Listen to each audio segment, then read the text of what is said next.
coba cari sebuah tanda yang bisa membuat kita semua kumpul untuk sholat. Maka sempat ada ide mendatangkan lonceng seperti orang-orang Nasrani gitu kan. Tapi sahabat ini mimpi, dalam mimpinya dia lihat ada orang bawa lonceng, kemudian orang itu ditanya oleh sahabat ini, apakah kau ingin menjual lonceng itu? Kata orang itu, untuk apa? Dia bilang untuk panggilan sholat kami. Kata orang itu dalam mimpinya, ya, maukah saya tunjukkan kamu sesuatu yang lebih baik daripada lonceng ini? Kata sahabat ini, tentu saja. Lalu diajarkan lafaz azan, Allahu Akbar, Allahu Akbar, Allahu Akbar, la ilaha illallah, dan seterusnya. Setelah itu dia datang ke masjid Nabi SAW mengatakan, ya Rasulullah, ini tidur siang waktu itu, kailula. Maka dia pun datang kepada Nabi SAW mengatakan, ya Rasulullah, saya mimpi seperti ini. Sahabat ini kata ulama sebenarnya dia yang mimpi, ya, dia yang tahu lafadznya dan suaranya sudah lumayan. Tapi apa kata Nabi SAW? Ajarkan apa yang kau lihat, itu mimpi bagus. Tunjuk dari Allah, yang datang dalam mimpi itu malaikat. Ajarkan apa yang kamu dengar ini kepada Bilal, karena dia lebih indah suaranya dari kamu. Perhatikan Nabi SAW di sini meletakkan pada tempatnya. Potensi Bilal lebih besar daripada kamu. Azan butuh suara yang indah supaya memanggil orang mau sholat, gitu kan? Ini juga perlu digarisbawahi teman-teman. Jangan cuma sekedar mengejar fadilah azan lalu suaranya buruk, mau azan. Ada orang subhanallah suara azannya membuat orang tidur lagi. Saya tidak singgung siapapun. Global. Nah sekarang ini sudah mulai ada, ya, fenomena untuk mengerucutkan masalah. Seakan-akan sudah menuju kepada sesuatu. Ini global bahasan, ya. Maka teman-teman sekalian di sini adalah ada orang subhanallah begitu dia azan, dengar azannya saja kita sudah biar ngantuk, hilang ngantuknya. Tertarik untuk pergi ke masjid sholat. Maka ini yang dimaksudkan. Tapi Nabi SAW meletakkan potensi itu, ya, pada tempatnya. Dan banyak sekali seperti kasus juga pengelolaan harta, pengumpulan zakat, ya, harus orang-orang yang amanah. Ikrimah bin Abi Jahal yang pernah kita bahas teman-teman sekalian dulu, anaknya Abu Jahal baru masuk Islam, Nabi SAW perintahkan untuk mengumpulin zakat. Ini nggak sembarangan orang, nampil zakatnya orang banyak. Zakat itu ada unta, ada kambing, ada emas, ada perak, harus orang yang amanah. Dia sembunyikan satu, nggak ada yang tahu. Tapi Nabi SAW suruh Ikrimah yang baru masuk Islam, karena Ikrimah punya kemuliaan jiwa dan dia amanah orangnya. Contoh saja. Begitu pula dengan, tentu banyak contoh-contoh masalah ini, ya. Begitu pula dengan Hudzaifah radhiyallahu anhu. Hudzaifah, Nabi SAW melihat anak ini punya potensi yang luar biasa, dia bisa dititipkan rahasia. Kalau disampaikan sesuatu, jangan sampaikannya, iya enggak, udah. Coba bandingkan, misal contoh kasus banyak di antara kita begitu, ya. Temannya bilang, saya mau cerita sama kamu, ya, tapi tolong jangan ceritain orang.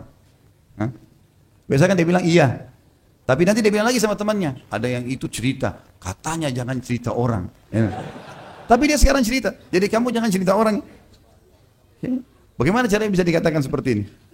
Orang kalau dikatakan menyimpan rahasia, teman-teman, rahasia, simpan, memang sudah begitu. Dan itu potensi tidak semua orang miliki.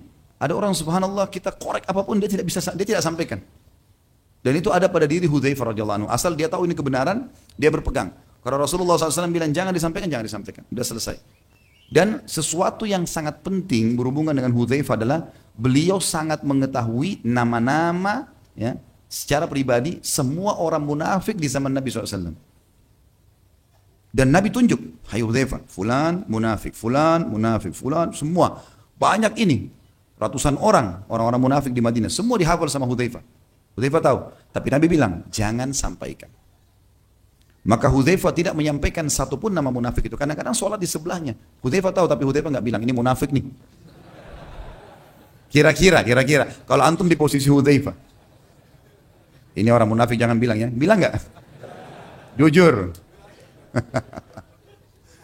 Sampai Umar bin Khattab pernah datang bertanya, hai Hudzaifah, apakah saya dihitung sama Nabi termasuk orang munafik? Umar bertanya, karena Nabi nggak sampaikan, padahal Umar itu mertua Nabi kan, Nabi nggak sampaikan. Kata Hudzaifah, tidak, dan demi Allah mulai hari ini saya tidak akan sampaikan kepada siapapun. Kalau ada lagi yang nanya seperti kamu, saya nggak mau bilang lagi. Kata Hudzaifah, jadi beliau luar biasa. Jadi nama-nama orang munafik yang makarnya sangat berbahaya dalam Islam itu disampaikan oleh Nabi SAW hanya kepada satu orang, Hudzaifah radhiyallahu anhu. Yang lain tidak disampaikan oleh Nabi SAW. Dia tahu semuanya. Dan termasuk orang yang Rasulullah SAW tugaskan untuk memata-matai para munafikin itu. Datangi tempat mereka, ini rumah mereka, lihat apa yang mereka lakukan, laporkan ke saya. Itu luar biasa, perilaku yang tidak semua sahabat lakukan. Karena ini tidak gampang, ya. Karena kalau bergabung sama orang-orang munafik, teman-teman sekalian, lisan mereka umumnya itu selalu pintar berbicara. Sehingga kita kalau bergabung sama mereka, bisa kita yang terpengaruh. Sama isunya, sama gosipnya, sama apa ini memang luar biasa mereka itu. Orang-orang munafik dihiasi oleh syaitan dengan kemahiran seperti itu. Membolak-balikan fakta itu sudah sifat mereka dari zaman Nabi SAW. Itu bahaya sekali. Dan ini butuh seseorang kalaupun berbaur sama mereka, harus dia tidak terpengaruh. Makanya tidak semua sahabat. Kita kan mudah terpengaruh ya. Teman kita bilang lapar, kita jadi lapar. Teman kita bilang mau kencing, kita jadi mau kencing. Gampang. Apalagi kalau sudah ceritain berita-berita tentang hal-hal yang besar, maka kan pasti akan lebih luar biasa. Jadi Hudzaifah radhiyallahu anhu ini khusus. Dia punya tugas yang pertama mengetahui nama-nama munafik semuanya. Yang kedua dia juga mengawasi gerak-gerik mereka. Ya. Serta memperhatikan gerakan mereka. Plus ditambah lagi oleh Nabi SAW, dia punya tugas untuk membendung bahaya mereka terhadap Islam dan kaum muslimin. Ini pelajaran juga teman-teman sekalian ya. Bahwasanya orang munafik di tengah-tengah umat Islam itu akan ada sampai menjelang hari kiamat. Jangan terpengaruh dengan nama. Namanya bisa nama Islam. Tapi kita bisa lihat dari ciri globalnya. Benci dengan Islam. Benci dengan orang-orang yang saleh. Selalu mencari-cari kesalahan Al-Quran. Ciri-ciri munafik sudah ada dari zaman Nabi. Jelas. Al-Quran bilang enggak, dia bilang boleh. Ini ciri kemunafikan. Orang-orang yang patuh kepada agama diolok-olok. Memang itu sudah begitu mereka lakukan di zaman Nabi SAW. Dan ini malah munafik yang tulen. Jadi munafik ada dua ya. Ada munafik yang tulen, ini artinya memang betul-betul dia bukan Islam, bukan Islam. Namanya Islam, pura-pura pakai nama Islam, berpenampilan seperti kaum muslimin, menggunakan retorika bahasa seperti umat Islam, begitulah. Hafal beberapa ayat, tapi dia seperti Abdullah bin Abi Salul di zaman Nabi SAW. Jelas, satu Madinah tahu kalau dia orang munafik. Cirinya dari mana? Selalu begitu. Kalau Nabi SAW memberikan instruksi A, dia bilang enggak. Nabi bilang medan jihad, panas, enggak usah jihad. Sedekah, ini orang riak nih, sengaja supaya orang tidak sumbang gitulah. Dia selalu masuk ke muslimin untuk menghadang perbuatan baik itu. Sampai orang-orang munafik di Madinah yang tulen ini kadang-kadang kalau ada waktu Nabi SAW panggil perang Tabuk, ayo perang, jihad. Ada Nabi SAW bilang bersedekahlah. Ada sahabat datang bawa banyak sekali harta. Tidak disebutkan nama orang ini tapi harta banyak sekali dibawa. Orang-orang munafik ada di situ. Bagaimana caranya supaya mereka mengkanter jihad ini atau minimal mengurangi potensinya? Gitu kan? Maka dia bilang, mereka saling bisik tapi sengaja. Mereka nyebar di majelisnya Nabi SAW lalu mereka sebarin apa? Ini orang riak nih. Ya, ini orang riak, ini bawa-bawa harta banyak begini. Padahal orang itu ikhlas saja datang. Dan tersebar di antara muslimin tidak sedikit mereka terpengaruh dengan gosip seperti itu. Oh iya mungkin riak nih, benar nih. Akhirnya orang jadi gibah, berdosa. Itu perilaku yang mereka tunjukkan. Tidak lama kemudian sahabat ini, kan dia tidak dengar. Sahabat ini kemudian jalan. Ada sahabat lagi datang bawa cuma satu piring kecil kurma. Dia nggak punya kecuali itu, gitu kan? Lalu dia mengatakan, ya Rasulullah, ini yang saya punya. Nabi SAW terima. Munafik ini bicara lagi dalam majelisnya Nabi SAW. Tapi mereka pintar ya, sebar, menyebar. Sana ada di sana, ada di sana, seperti itu. Jadi ini bukan mustahil mereka lakukan di majelis-majelis kita. Mereka ada, nyebar. Saya nggak bilang di sini, insya Allah ada. Kalau ada itu urusan dia sama Allah, gitu kan? Alhamdulillah kita orang beriman kepada Allah, nggak ada masalah. Tapi rupanya mereka sebarin berita apa lagi? Itu bisa apa itu satu piring kurma, pasukan besar. Padahal mereka sendiri nggak nyumbang. Mereka nyumbang cuma supaya menghalang itu saja. Jadi ciri mereka begitu. Selalu Islam dia berusaha bagaimana mengkanter. Kalau bisa membatalkan ya, kalau enggak kanter saja, gitu kan? Dan sudah biasa. Bukankah mereka yang sebarin fitnah Aisyah berzina radhiyallahu anha, istri Nabi dituduh berzina? Gitu. Apalagi kalau cuma seorang dai, seorang kecil sekali. Nabi aja mereka sudah fitnahin, apalagi orang biasa. Seperti itulah, ya.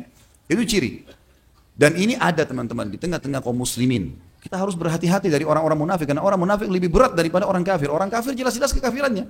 Kita tahu kafir, ini enggak. Berwajah kita, berbicara dengan bahasa kita, gitu kan? Tapi cirinya ada. Orang-orang seperti ini, maka kita harus berhati-hati dari mereka. Karena selalu pembicaraannya pasti tertuju kepada masalah menghadang Islam atau mencari celah supaya potensi yang ada itu bisa tertahan. Seperti itulah. Kalau masalah ciri orang munafik yang kalau berbicara dusta, kalau dia berjanji dia pungkiri, kalau ada ini pada seseorang, kalau dia diberikan amanah dia berkhianat, ini ciri-ciri yang bisa membawa kepada munafik yang besar tadi. Jadi munafik yang pertama yang tulen ini yang berbahaya. Kalau orang munafik yang kedua hanya ada ciri kemunafikan padanya, gitu kan?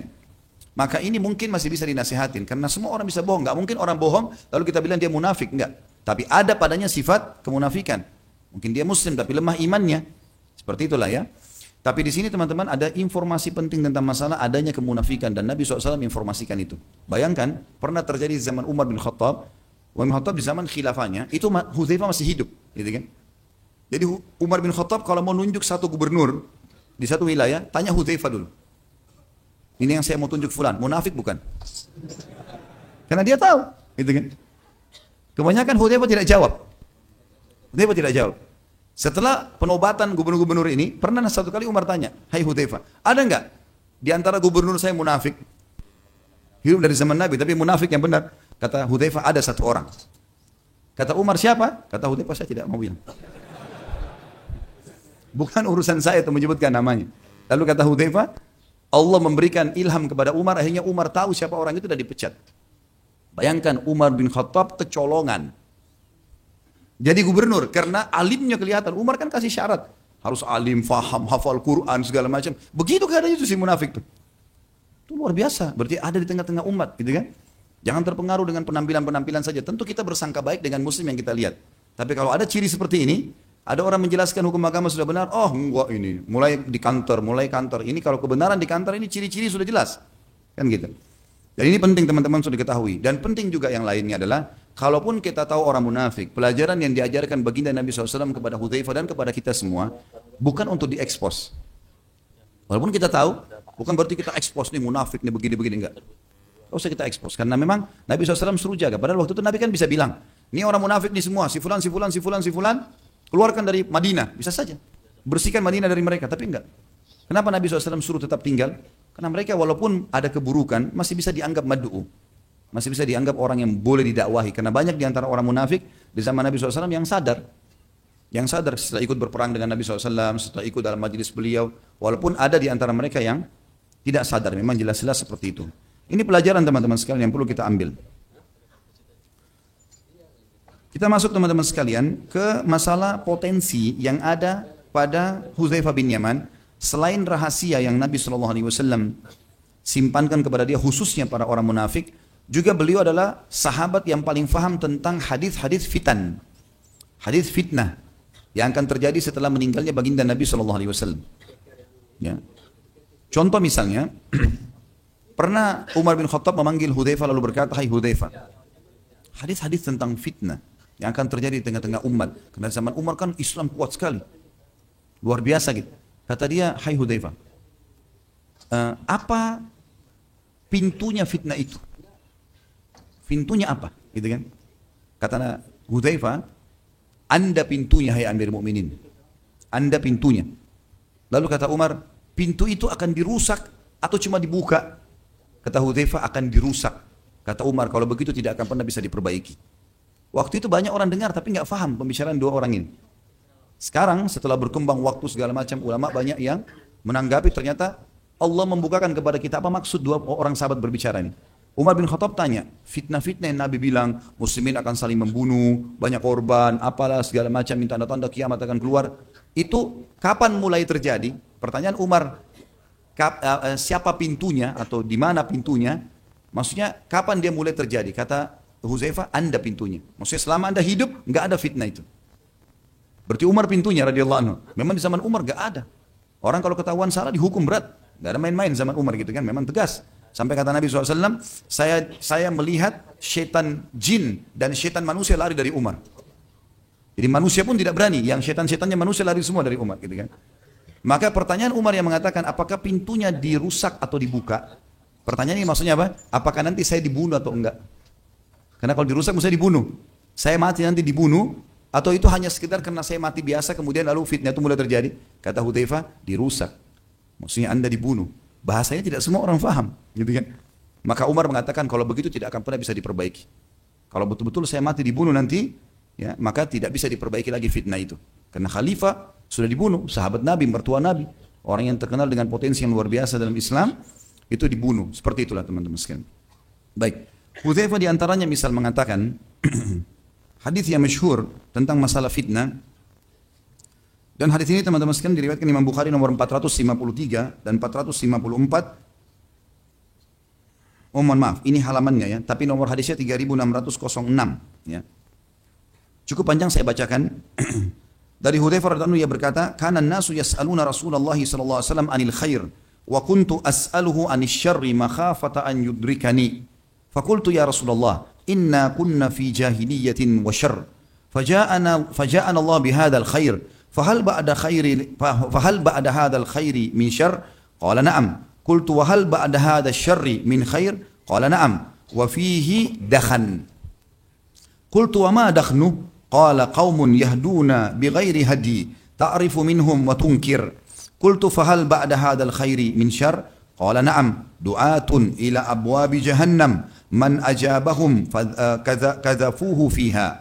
Qultu ya Rasulullah sifhum lana. Faqala hum min jildatina wa yatakallamuna bi alsinatina. Qultu fama ta'muruni in adrakani dhalik? Qala fa'tazil tilkal firaqa kullaha walau an ta'adda bi asli syajarah hatta yudrikakal mautu wa anta ala dhalik. Terjemahannya, orang-orang banyak berkata, kata Hudzaifah radhiyallahu anhu, orang banyak bertanya kepada Nabi SAW tentang kebaikan, sedangkan aku bertanya kepada beliau tentang keburukan karena khawatir akan menimpahku. Aku berkata, wahai Rasulullah, dulu kami dalam masa jahiliyah sebelum anda diutus, dan keburukan, ya, masa jahiliyah itu bodoh sekali, tidak ngerti hukum dengan Allah, tidak tahu Allah siapa. Kemudian kami keburukan banyak kami lakukan, makan bangkai, berzina, membunuh anak dan seterusnya. Lalu Allah menghadirkan kebaikan ini pada kami. Islam datang. Sekarang kami tentram, anda datang. Pertanyaan jelinya di sini, tidak semua sahabat nanyain. Kata beliau, apakah setelah kebaikan ini ada keburukan? Nanti kalau anda meninggal, tapi bahasa santunnya begitu. Apakah setelah kebaikan ini ada keburukan? Orang banyak nggak paham nih. Ternyata beliau bertanya dengan santun kepada Nabi SAW, ya Rasulullah, ini kan anda datang sekarang baik nih, anda utusan Allah. Kalau anda mati nanti, ada keburukan nggak? Terkembali nggak kita seperti jahiliyah dulu? Mulai saling bunuh, mulai segala macam, berbuat segala macam ini, sembah berhala. Maka kata Nabi SAW, ya, aku bertanya lagi, artinya akan terjadi itu setelah Nabi SAW meninggal. Apakah setelah keburukan itu ada kebaikan? Kalau setelah terjadi nanti, apakah masih ada orang yang akan perbaiki keadaan supaya kembali kepada sunnah anda? Beliau menjawab, iya. Namun di sana ada kabutnya. Jadi setelah terjadi fitnah, kemudian kembali lagi kebaikan. Lalu kata Nabi SAW, tapi pada saat itu ada kabutnya. Kata Hudzaifah, apa kabut itu ya Rasulullah? Beliau menjawab, suatu kaum yang mengambil selain petunjukku, engkau menerima dan mengingkari perbuatan mereka. Ya. Artinya ada orang yang mengaku Islam nanti, tapi mereka tidak mau ambil petunjuk dari aku. Ini sudah banyak tentu kita tahu dari perbuatan bidah-bidah yang terjadi. Mereka tidak mau, Rasulullah tidak kerjakan, pokoknya saya tidak mau tahu, saya mau kerjain, ya sudah. Ya. Seperti itulah kurang lebih yang mereka lakukan. Di sini kata Nabi SAW, kaum yang mengambil, kaum maksudnya dari umum muslimin, yang tidak ambil, ya, atau mengambil selain petunjukku, engkau menerima dan mengingkari perbuatan mereka. Kalau kau dalam keadaan sunnahku, kau akan memungkiri perbuatan mereka. Aku bertanya, apakah setelah kebaikan itu ada keburukan? Setelah saya nanti mengingkari keburukan mereka itu, kemudian kebaikan mulai lagi tersebar. Apakah ada keburukan lagi setelahnya? Kata Nabi SAW, iya. Akan tersebar para penyeru ke pintu-pintu jahannam. Atau da'i-da'i yang memanggil kepada neraka jahannam. Siapa yang menjawab seruan mereka, maka mereka akan melemparkan penyeru itu, apa yang ikut itu, ke dalam api neraka. Aku berkata, wahai Rasulullah, jelaskan ciri-ciri mereka kepada kami. Siapa yang dianggap oleh Nabi SAW itu da'i-da'i yang membawa kepada neraka jahannam?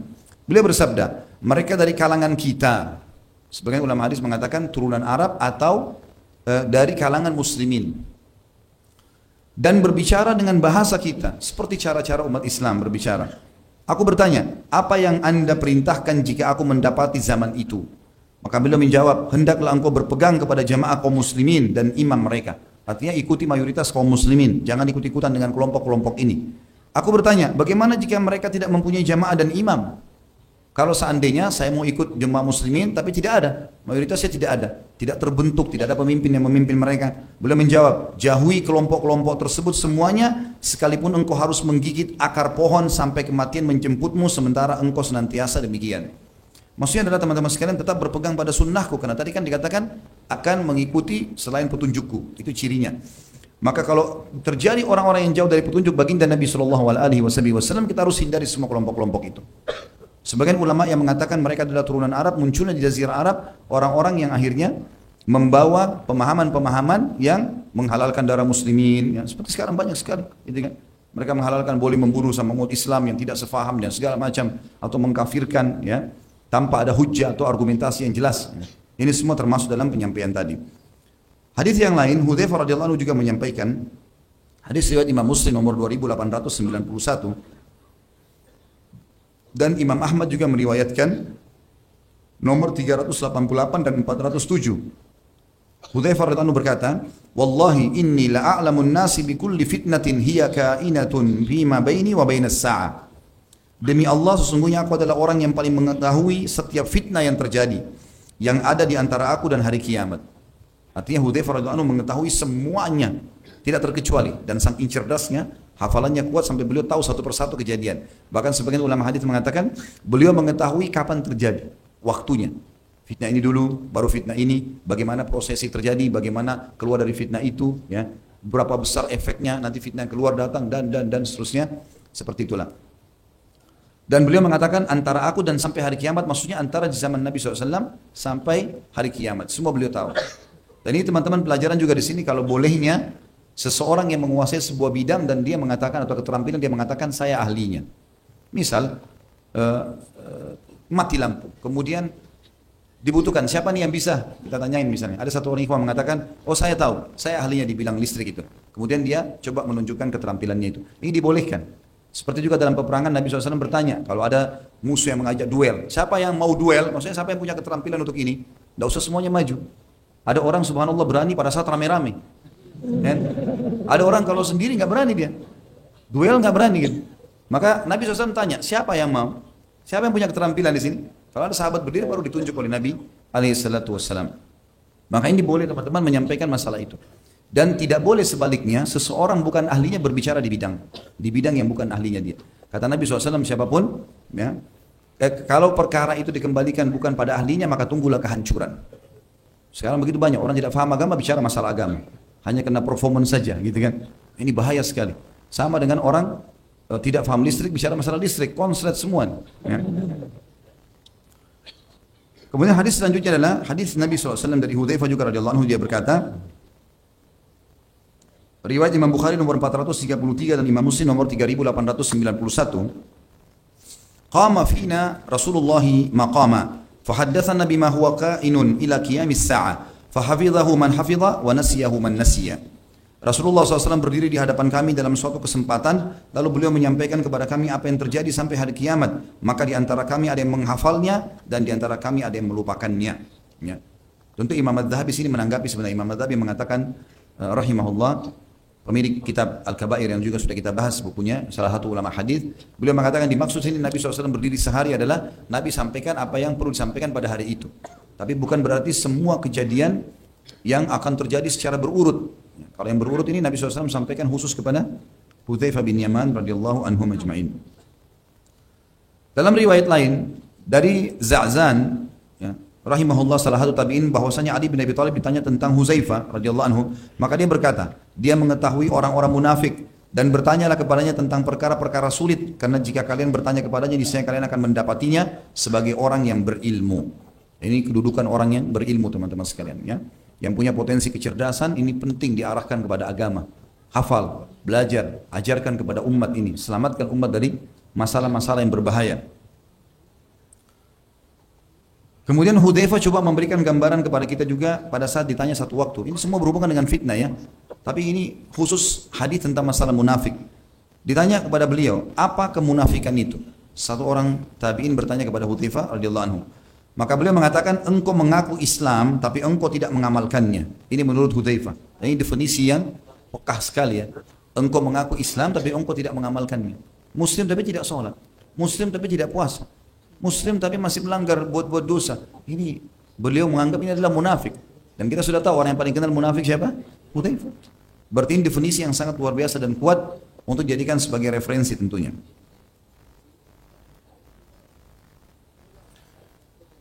Nabi SAW teman-teman sekalian pernah memohon ampun untuk Hudzaifah radhiyallahu anhu dalam kehidupan beliau, ya, bersama dengan ibunya. Jadi ibunya masuk Islam, terus sudah kita katakan bersama dengan ayahnya. Dan Hudzaifah radhiyallahu anhu satu waktu pernah pulang ke rumah lalu ditanya oleh ibunya, sudah berapa lama kau berteman dengan Nabi SAW? Maka Hudzaifah mengatakan sejak saat ini dan itu. Lalu ibuku menyalahkanku dan mencelaku, lalu aku berkata kepadanya, biarkan aku. Maksudnya ibunya mengatakan, kenapa cuma sekian waktu kau habiskan waktu sama Rasulullah? Maksudnya lebih lama, ibunya ingin lebih banyak belajar gitu kan. Maka kata Hudzaifah, biarkan aku ibu, aku akan tanya ini kepada Nabi SAW. Apakah waktu yang kuluangkan sudah cukup atau tidak? Lalu kemudian kata Hudzaifah, aku pun mengikuti Nabi SAW sholat maghrib berjamaah. Setelah itu, ya, orang-orang sudah mulai berpisah dengan Nabi SAW karena Nabi SAW pulang ke rumahnya. Ya. Jadi antara maghrib isya beliau pulang ke rumahnya. Dan aku pun mengikutinya. Ya. Maaf, dalam riwayat begini, beliau sholat maghrib bersama para sahabat lalu beliau duduk di masjid, pulang setelah sholat isya. Tadi saya keliru ya. Kemudian aku pun mengikutinya kata Hudzaifah. Setelah itu ada seseorang yang lewat. Ya, jadi tinggal Nabi SAW dan Hudzaifah di belakangnya. Tidak ada orang lain. Hudzaifah sebagai adab seorang murid kepada gurunya, maka dia tidak langsung memotong sementara lagi jalan. Dia tunggu kapan berhenti. Nabi SAW berhenti, sudah dekat rumahnya, baru Hudzaifah bertanya. Waktu lagi sementara menuju ke rumah Nabi SAW, dan Nabi SAW tahu ada Hudzaifah di belakang, maka lewat seseorang mengucapkan salam kepada Nabi SAW. Nabi jawab salamnya, dan orang itu pergi. Baru Nabi SAW berhenti di depan pintu rumahnya. Hudzaifah lalu ditanya oleh Nabi SAW, ada apa wahai Hudzaifah? Kenapa kamu ikut seperti ini?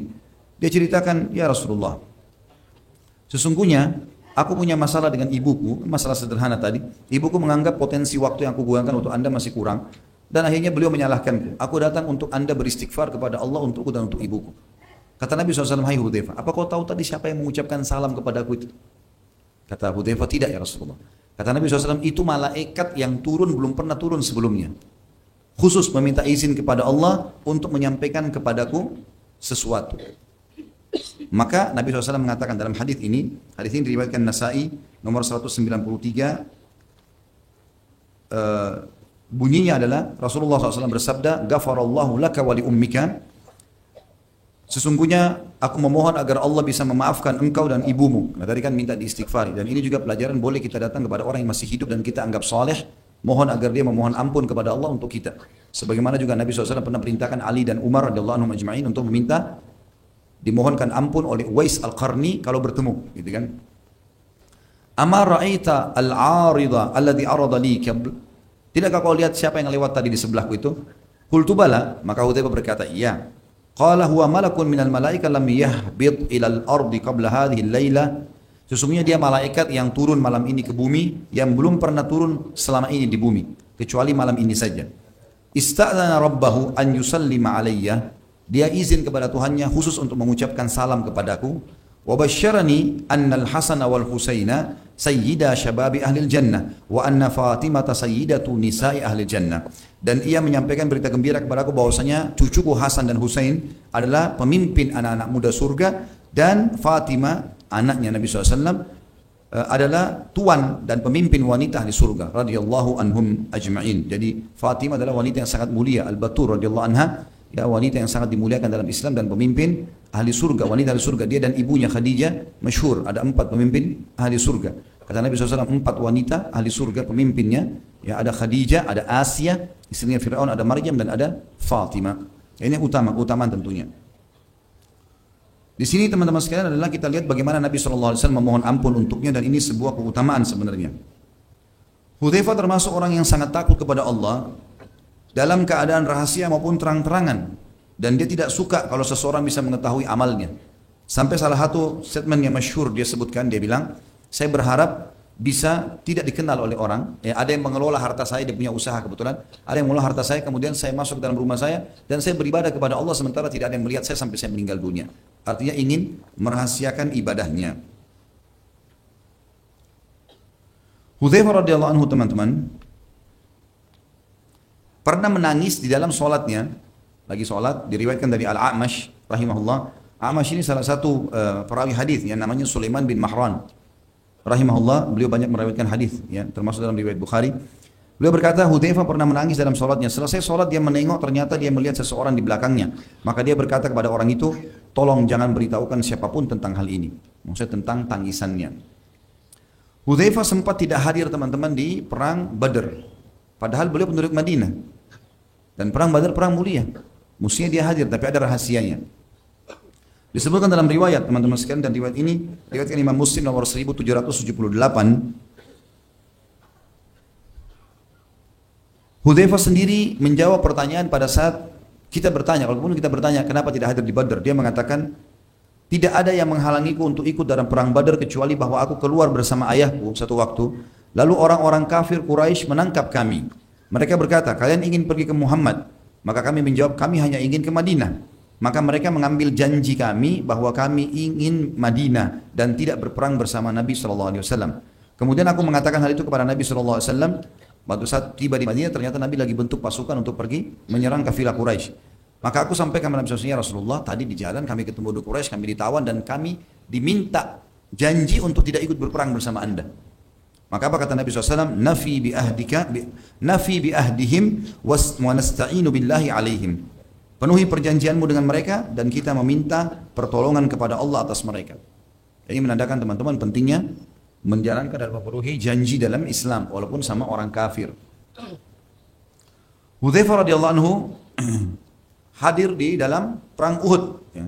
Ini dihadiri oleh beliau dan pada saat itu terjadi sesuatu yang sangat besar, yaitu terbunuhnya ayahnya Husail bin Jabir radhiyallahu anhu majma'in. Ya. Tapi matinya itu terbunuh oleh pedang muslimin secara tidak sengaja. Jadi ceritanya begini, Husail bin Jabir ini ayahnya Hudzaifah sudah sangat tua. Dia sama temannya namanya Thabit bin Waqs. Thabit bin Waqs ini sama Husail bin Jabir, dua-duanya orang tua sekali. Makanya waktu Nabi SAW pergi perang Uhud, maka tradisi Nabi SAW, perempuan, anak-anak gitu kan, itu kalau pasukan lagi keluar, supaya Madinah kalau diserang karena pasukan lagi kosong, itu mereka bisa aman ditaruh di sebuah benteng yang paling kokoh. Di situ ditaruh beberapa orang yang membela lah, tapi orang tua, perempuan, anak-anak semua di situ sama harta-harta muslimin, sampai pasukan muslimin pulang dari peperangan. Termasuk Husail bin Jabir dan Thabit bin Waqs ini. Husail ini adalah ayahnya Hudzaifah. Masuk dalam benteng, gitu. Masuk dalam benteng. Waktu mereka lagi duduk berdua ngobrol, terus tiba-tiba Husail bilang sama sahabatnya Thabit, umur kita tinggal berapa nih? Kita udah tua begini, gitu kan? Memang sudah tua, karena tua jadi tidak diajak berperang di Uhud oleh Nabi SAW. Kita sudah tua nih. Umur kita sisa berapa? Kalau kita tinggal di sini lalu kita mati di benteng, sungguh ini tidak ada nilainya. Lebih baik sekarang kamu sama saya ambil pedang, kita susul Nabi SAW ke Uhud. Thabit bilang, baiklah kalau gitu. Umur mereka waktu itu sudah 70 tahunan sekian ya. Ayo kalau gitu, sama-sama pakai baju perang, ambil pedang. 70 tahun ya muslimin, ya. Ini pergi berperang. Gitu. Maka mereka jalan berdua. Karena pasukan muslimin waktu lagi diatur di kancah Uhud oleh Nabi SAW, sahabat saling tahu siapa yang pergi. Walaupun jumlahnya banyak. Sudah lihat wajah, oh ini sama kalau kita sholat di masjid. Ya, orang sholat kita tahu yang saf di sana, orang lihat sebentar kita sudah tahu siapa di saf, kurang lebih ya, secara umum. Jadi kalau ada orang baru datang, kita kalau tidak sempat lihat, kita nggak tahu. Nah, dua sahabat ini waktu masuk perang lagi berkecamuk. Jadi muslimin tidak tahu ini pasukan kafir atau pasukan muslim. Gitu kan? Si Thabit terbunuh di tangan orang-orang Quraisy, mati syahid. Tapi Husail enggak. Ya, terbunuh di tangan muslimin. Jadi muslimin tidak tahu, dikira orang kafir, lalu ditebaslah. Waktu pas diserang oleh kaum muslimin, Hudzaifah sempat bilang, ayahku, hai muslimin, ayahku. Gitu kan? Tapi sudah terlanjur, terbunuh. Ya, terbunuh karena mereka tidak tahu. Maka para sahabat yang sempat mengarahkan pedangnya mengatakan, demi Allah kami enggak mengenal ayahmu. Karena tadinya dia ikut perang, dia di benteng kan gitu. Tiba-tiba muncul di kancah peperangan, kita enggak tahu. Ditanyakanlah kasus ini kepada baginda Nabi SAW, maka Nabi SAW menyatakan kalau Husail mati syahid. Husail mati syahid radhiyallahu anhu. Ini satu hal yang luar biasa. Berarti teman-teman sekalian, kalau orang sudah niat ikhlas keluar ingin berjihad dan terbunuh oleh musuh, kalau dia ikhlas mati syahid. Kalau dia terbunuh misal tidak sengaja, orang lagi muslimin lagi menyerang, apalagi sekarang dengan senjata-senjata yang mutakhir ini, gitu kan?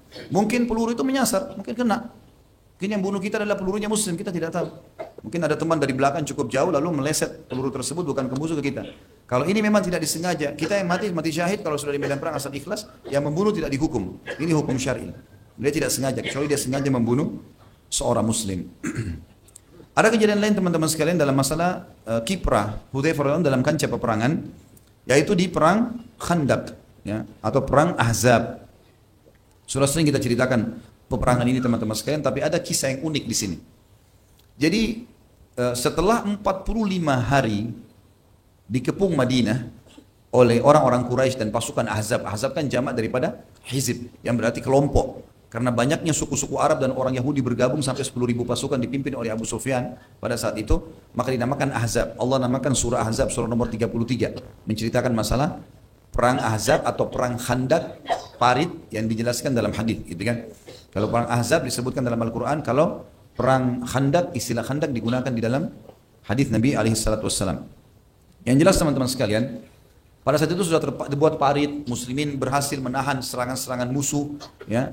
Ya, di zaman kisah Ali bin Abi Thalib sudah kita ceritakan, kisah juga Zubair bin Awam sudah kita jelaskan, ya, bagaimana peperangan-peperangan ini terjadi.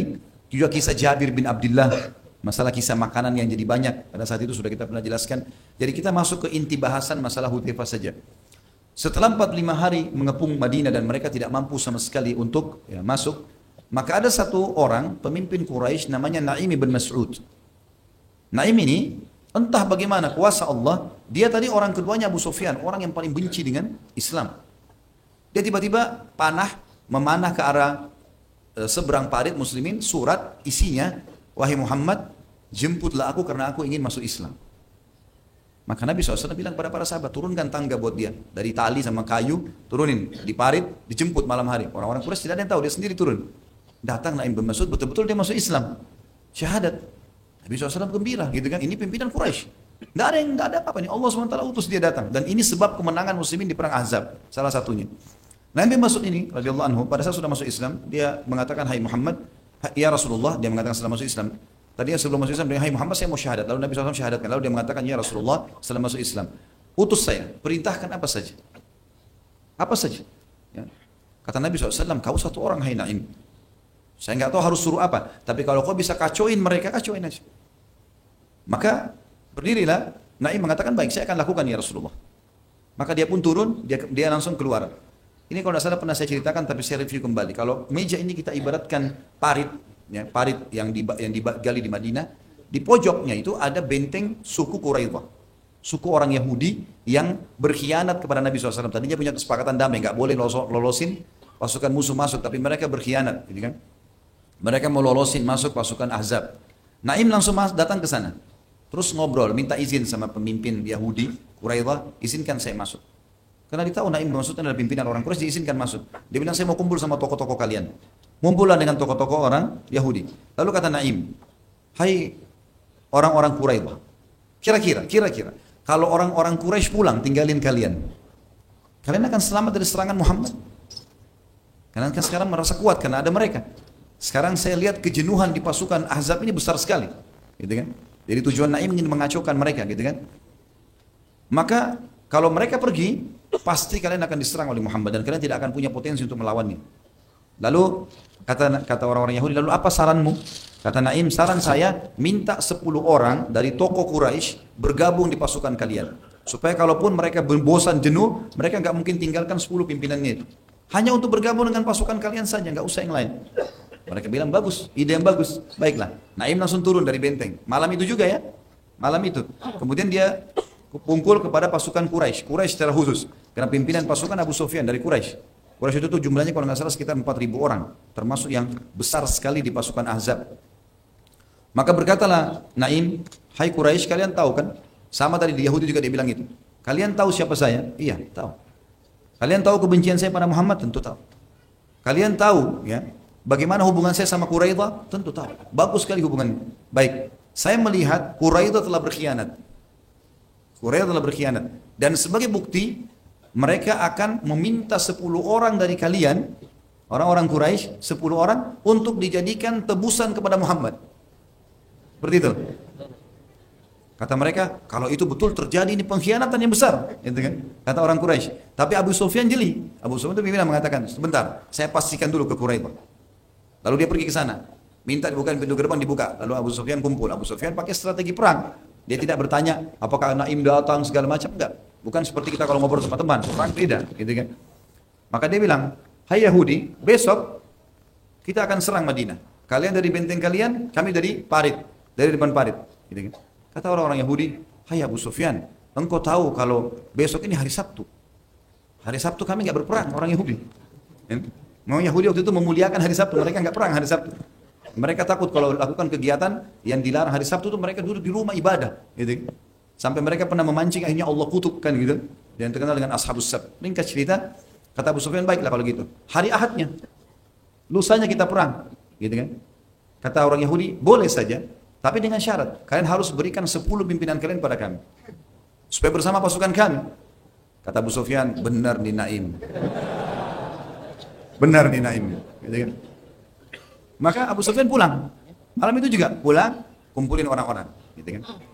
Bersamaan detik itu teman-teman sekalian, pas Naim lagi mundur, tur pulang, wahyu datang kepada Nabi SAW.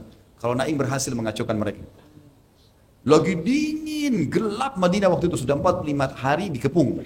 Dan perlu kita tahu, hari kemarinnya, hari ke-44, Quraisy menyerang besar-besaran dari pagi sampai maghrib. Sampai para sahabat telat sholat asar. Nabi SAW aja sholat asar di waktu azan maghrib. Pada saat itu karena mereka buat pasukan kudanya itu di bagian depan parit, mukul-mukulin kaki kudanya supaya paritnya runtuh tanah gitu kan, supaya bisa diinjak. Dari belakang itu pasukan pemanah. Dan ini 10.000 orang, banyak sekali. Maka para sahabat tersibukkan sampai Umar mengatakan, ya Rasulullah, sungguh orang-orang kafir ini sudah merepotkan kami. Saya tidak sholat asar kecuali baru saja ini, sebelum azan maghrib. Kata Nabi SAW, hai Umar, saya belum sholat. Maka Nabi SAW sholat berjamaah dengan sahabat yang belum sholat pada saat itu. Gitu kan? Seperti itulah. Yang jelas Nabi SAW, waktu itu sahabat di malam itu lagi gelap, dingin luar biasa. Dan memang Madinah sangat dingin. Kami pernah rasakan di musim dingin pada saat kuliah di sana. Luar biasa dinginnya, bisa sampai 5, 4 derajat. Dingin sekali. Yang jelas teman-teman sekalian, kata Nabi SAW kepada para sahabat, kan gelap nih. Nabi nggak suruh nyalain obor supaya musuh nggak tahu di mana posisi muslimin. Nabi cuma bilang, siapa yang bisa pergi nyebrang ke sebelah ya, ke pasukan musuh dan membawakan informasi kepada saya dan dia akan menjadi rekanku di surga. Bukan cuma masuk surga, jadi partnernya Nabi di surga. Saking dinginnya, gelapnya, takutnya orang-orang, kata Hudzaifah, tidak ada yang bicara. Nggak ada yang bicara, satupun. Nabi ulangi lagi. Siapa yang mendatangkan informasi dari pasukan musuh kepadaku, dia akan jadi rekanku di surga. Nggak ada yang nyaut. 3 kali nggak ada yang nyaut. Ada 2 riwayat. Riwayat pertama, Nabi SAW mengatakan, Hudzaifah berdirilah. Hudzaifah dipanggil. Riwayat kedua, Nabi SAW lalu berjalan di sekitar sahabat. Kata Hudzaifah, waktu itu saya kedinginan, tidak punya penutup badan kecuali selimut istri saya yang kecil. Saya bawa ke tempat parit yang bisa menutupi cuma sampai lutut. Betis saya sampai kaki ini dingin sekali. Gitu kan? Tiba-tiba kaki Nabi SAW tersentuh di kaki saya. Lalu Nabi tanya, man, siapa ini? Kata Hudzaifah, Hudzaifah ya Rasulullah. Kata Nabi SAW, kum ya Hudzaifah. Berdiri kau sekarang, kau yang tugas gitu. Ada akhirnya Hudzaifah bilang, saya pun berdiri, gitu kan? Berdiri, karena diperintahkan oleh Nabi SAW. Maka kata Nabi SAW, pergi ke sana hai Hudzaifah, ambil informasi dari mereka, tapi jangan lakukan apapun kecuali itu saja. Ambil informasi, apakah mereka akan bubar, tidak bubar, itu saja. Pulang ke sini. Jangan perang, jangan membunuh, jangan mengambil apapun. Pokoknya jangan apa-apa. Baiklah. Kata Hudzaifah, demi Allah waktu itu dingin luar biasa. Seperti menusuk tulang-tulang. Tapi begitu saya mengiyakan, tiba-tiba badan saya jadi hangat. Saya seperti di dalam sebuah kotak yang panas, yang hangat gitu. Saya turun dari parit, saya naik ke atas, kemudian masuk ke pasukan musuh. Gitu kan. Pada saat itu bersamaan Abu Sufyan balik dari tadi bentengnya Quraisy itu. Abu Sufyan di api unggunnya duduk, kemudian dia berkata kepada orang-orang, kumpullah hai pasukan, ya. Ada sesuatu yang penting yang saya ingin sampaikan pada malam ini, dan pastikan orang-orang di sebelah kalian kenal. Gitu. Jangan sampai musuh nyelinap. Hudzaifah ada di situ. Gitu kan. Akhirnya Hudzaifah mendengar Abu Sufyan memanggil orang-orang, gitu kan. Kata Abu Hudzaifah, saya waktu dengar suara laki-laki itu mengatakan, hai pasukan, kumpullah dan pastikan orang sebelah kalian. Saya melihat orang itu lagi menghangatkan diri di api unggun. Karena dingin sekali kan. Begitu saya lihat Abu Sufyan, pimpinan orang-orang kafir nih. Dia bilang, saya pun meletakkan anak panah saya di busurnya. Demi Allah kalau saya tarik mati Abu Sufyan. Karena sasarannya dekat sekali. Dan panah ini dekat, pasti bisa membunuh. Tapi saya mengingat wasiat Nabi SAW, jangan buat apa-apa. Ambil informasi pulang, ini penting. Taat pada pemimpin di kancah peperangan penting. Jangan sok jagoan. Serang-serang tidak. Walaupun kita punya potensi. Harus izin, gitu kan. Pasukan muslimin dulu tidak berani menyerang kecuali sudah ada izin. Sampai kadang-kadang mereka karena inginnya menyerang, mereka merayu-rayu pimpinan mereka, izinkan kami menyerang. Begitu dikatakan iya, sudah langsung menyerang. Gitu. Kalau enggak bisa, melanggar itu. Gitu kan. Bisa kalau mati tidak mati syahid nantinya. Maka kata Hudzaifah, orang-orang pada berkumpul semua, karena kan informasi penting. Tapi Abu Sufyan bilang apa tadi? Harus kenal orang yang ada di sebelah. Tanya. Jadi orang pada tanya, siapa kamu? Siapa kamu gitu kan? Tanya. Disebutkan namanya. Hudzaifah bilang, saya bingung ini. Nanti kalau saya sebut nama saya ketahuan. Maka dia bilang, saya pegang orang di tangan kanan saya tanya, siapa kamu? Disebut namanya. Saya pegang sebelah kiri, siapa kamu? Disebut namanya. Dia bilang, saya nggak ditanya.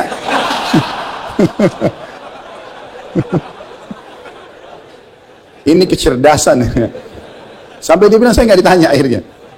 Setelah itu dia bilang saya dengar Abu Sufyan bicara, ada berita penting, Quraisy telah berkhianat dan hai manusia, malam ini angin. Pas waktu itu angin berhembus kata Hudzaifah keras sekali sampai tidak ada kemah, tidak ada kendi-kendi air, panci-panci semuanya Quraisy terbongkar semua. Kuda-kuda pada lepas dari talinya gitu kan. Kata Abu Sufyan, Quraisy sudah berkhianat dan kalian lihat angin ini begini kencang. Tidak ada alasan untuk kita tinggal, maka saya perintahkan kalian pulang. Kata Hudzaifah begitu dengar kata-kata pulang, ternyata memang kejenuhan di pasukan Quraisy, pasukan Ahzab sudah sangat besar. Mereka pun saling mengatakan pulang, kita sudah dapat perintah. Maka mereka pun semua pulang pada malam itu. Kata Hudzaifah radhiyallahu anhu, saya pun pulang. Saya pun pulang, kemudian saya menyeberang Khandaq sampai masuk ke kemah Nabi SAW. Nabi SAW lagi sholat malam. Dia bilang saking dinginnya, saya begitu masuk kemah, gitu kan? Begitu masuk kemah, tadinya hangat, dingin itu kembali. Hilang, jadi tadi itu hangat cuma Allah kasih untuk mendatangi musuh saja gitu kan. Dia bilang dingin sekali, tiba-tiba saya menggigil, kemudian saya duduk, menjongkok gitu ya. Dan Nabi SAW melihat saya, lalu Nabi SAW memberikan kepadaku lagi sholat, beliau mengambil ya kain beliau, ada jubah beliau yang tebal, lalu diberikan kepada Hudzaifah, dan Hudzaifah bin Yaman memasukkan telapak kakinya di bawah kaki Nabi SAW. Artinya ada sejarah Nabi SAW, beliau berlindung di situ. Sampai Nabi SAW selesai sholat, baru bertanya, ada apa hai Hudzaifah informasi? Dia, ya Rasulullah seperti yang anda inginkan, bahwasanya memang Allah sudah membubarkan mereka. Kata Nabi SAW, Alhamdulillah kalau begitu. Tidurlah ya. Maka Hudzaifah pun tidur. Kata Hudzaifah, saya tidur nyenyak gitu kan. Sampai saya tidak bangun kecuali Nabi datang dan menendang kaki saya sambil mengatakan, bangunlah wahai tukang tidur. Dan pada saat saya bangun gitu kan, sholat subuh, kemudian saya melihat pasukan Ahzab sudah bubar. Tapi ini termasuk disebutkan oleh para ulama tentang bagaimana keberanian Hudzaifah radhiyallahu anhu untuk menyeberang ke musuh. Ini nggak gampang. Pasukan 10.000 orang, gitu kan? Dan dia menyelinap ke sana ini nggak sembarangan. Tapi ini keberanian yang Allah Subhanahu wa taala karuniakan kepada manusia terbaik ini. Beliau juga teman-teman sekalian pernah menjabat menjadi aparat pemerintahan atau tepatnya gubernur ya, di zaman Umar radhiyallahu anhu. Dan ini memang Umar bin Khattab sengaja menunjuk yang terbaik ya, yang terbaik para gubernurnya dan tidak ada yang kalah tentunya manusia terbaik ini Hudzaifah radhiyallahu anhu. Dan pada saat beliau datang beliau disambut sangat luar biasa dan beliau menjadi gubernur di Madain. Madain teman-teman sekalian adalah ibu kotanya Persia pada saat itu dan terkenal sekali kota ini sangat megah, punya peninggalan banyak, arsitektur yang mewah dan seterusnya lah. Dan itu ibu kotanya dulu. Nabi SAW sempat bersabda, segelintir dari sahabatku, ini menandakan sahabat yang akan membukanya. Dan ini benar di zaman Umar radhiyallahu anhu. Perang yang dipimpin oleh Sa'ad bin Abi Waqqas, waktu itu Hudzaifah juga ikut di situ. Maka Madain akan dibuka oleh segelintir dari sahabatku dan istana putihnya Kisra akan direbut. Istana putihnya Kisra akan direbut. Yang jelas teman-teman sekalian pada saat itu setelah direbut takluk Madain butuh seorang gubernur yang kuat. Karena itu tadinya penyembah api ya. Maka diutuslah oleh Umar bin Khattab Hudzaifah radhiyallahu anhu menjadi gubernur di sana. Dan Hudzaifah rahimahullah pada saat datang ke sana ke Madinah, beliau menggunakan keledainya dan beliau membawa bekal makanannya dari uangnya sendiri. Ada sebagian roti, beberapa potong roti dan potongan daging. Ya. Potongan daging yang biasanya mereka sudah bakar, lalu kemudian dibungkus dengan kain, lalu diletakkan di tas sebagai bekal. Belum ada alat-alat penyimpanan kayak kita sekarang. Waktu mau masuk Madain, beliau sambil makan makanan tersebut dan didatangi oleh orang-orang Madain, lalu mereka mengatakan ini adalah orang yang besar, seorang sahabat Rasulullah SAW. Lalu beliau menolak untuk dijamu besar-besaran. Waktu ditanya sama orang Madain, orang muslimin di sana, apa yang anda minta dari kami? Kata Hudzaifah sederhana, siapkan makanan, aku bisa makan tiap hari dan makanan buat keledaiku. Yang lain aku tidak butuh. Masalah tempat tinggal segala macam bisa di masjid, nggak perlu, gitu kan? Lalu beliau memimpin sampai beberapa saat, lalu Umar bin Khattab memanggilnya, suruh pulang. Waktu dia tiba di Madinah, Umar bin Khattab sengaja sembunyi di salah satu rumah penduduk Madinah di dekat pintu gerbang untuk melihat keadaan Hudzaifah. Setelah dia jadi pemimpin gubernur sekian lama, tidak disebutkan itu berapa tahunnya, apakah dia berubah atau enggak? Ya, ternyata dia datang dengan keledai yang sama, dengan baju yang sama, dan juga tas makanan yang sama. Maka Umar pun keluar lalu memeluknya sambil mengatakan, engkau saudaraku di jalan Allah. Gitu. Artinya ini potensi yang luar biasa yang mestinya dijaga oleh kaum muslimin yang mendapatkan amanah kepemimpinan. Beliau juga punya kiprah-kiprah lain dalam jihad. Karena beliau ini punya jihad teman-teman di zaman Nabi SAW, di zaman Abu Bakar, di zaman Umar, kiprahnya luar biasa. Gitu kan. Salah satu peperangan yang sangat besar, sebelumnya, ada juga setelah dia menjadi pemimpin di Madain, gubernur, ada satu kejadian besar juga teman-teman sekalian, tiba-tiba tidak tahu kenapa, hikmah dari Allah SWT, Madain ini membuat pasukan muslimin dari Jazirah Arab, orang-orang Arab yang datang dari kalangan sahabat dan tabi'in ke sana, itu tiba-tiba kena penyakit. Penyakitnya mereka tiba-tiba tubuhnya merasa lemas, mereka tidak bisa beraktivitas, ya. Banyak di antara mereka yang kena penyakit di kulitnya, ada masalah. Dan yang kena cuma muslimin. Gitu kan? Maka dikirimlah informasi ini kepada Umar bin Khattab, kira-kira apa solusinya? Kata Umar, utus Hudzaifah. Suruh dia cari tempat. Maka kelilinglah Hudzaifah radhiyallahu anhu, mutar-mutar sampai mendapatkan sebuah wilayah yang bergabung antara pepohonan dengan padang pasir. Maka kata Hudzaifah, ini tempat yang tepat. Kita akan bangun kota di sini. Maka dibangunlah kota Kufah namanya. Kalau sekarang di Irak ada kota besar namanya kota Kufah, itu dibangun oleh Hudzaifah radhiyallahu anhu untuk menyelamatkan muslimin. Dan ternyata betul, feelingnya dia sangat luar biasa. Dibawalah seluruh muslimin yang orang-orang Arab tadi, sahabat dan tabi'in ini, pergi ke situ karena lingkungannya lingkungan padang pasir, maka mereka kembali sembuh.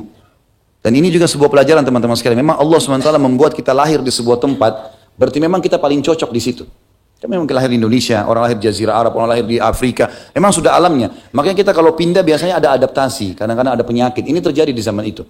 Dan ternyata para sahabat ini, pada saat mereka tinggal di wilayah padang pasir yang mereka terbiasa dari kecil, itu membuat mereka malah sembuh semua penyakitnya. Dan ini kiprah yang diberikan oleh Hudzaifah radhiyallahu anhu. Beliau juga termasuk orang yang punya kiprah besar sekali untuk membebaskan beberapa wilayah di wilayah Rusia, ya, melanjutkan pembebasan wilayah-wilayah Persia dari orang-orang Persia ini seperti Hamadan, Ar-Ray, Ad-Dinaur, ya. Dan yang paling masyhur ada perang namanya perang Nahawan. Perang Nahawan ini termasuk perang yang sangat besar teman-teman sekalian. Orang Persia waktu itu jumlahnya 150.000 orang.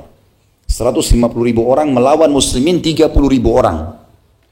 Pada saat itu teman-teman sekalian, Umar bin Khattab, ya, menulis surat dengan mengatakan, dengan nama Allah yang Maha Pengasih lagi Maha Penyayang, dari hamba Umar Amir Mu'minin kepada An-Nu'man bin Muqarrin. Nu'man bin Muqarrin ini pada saat itu panglima perang.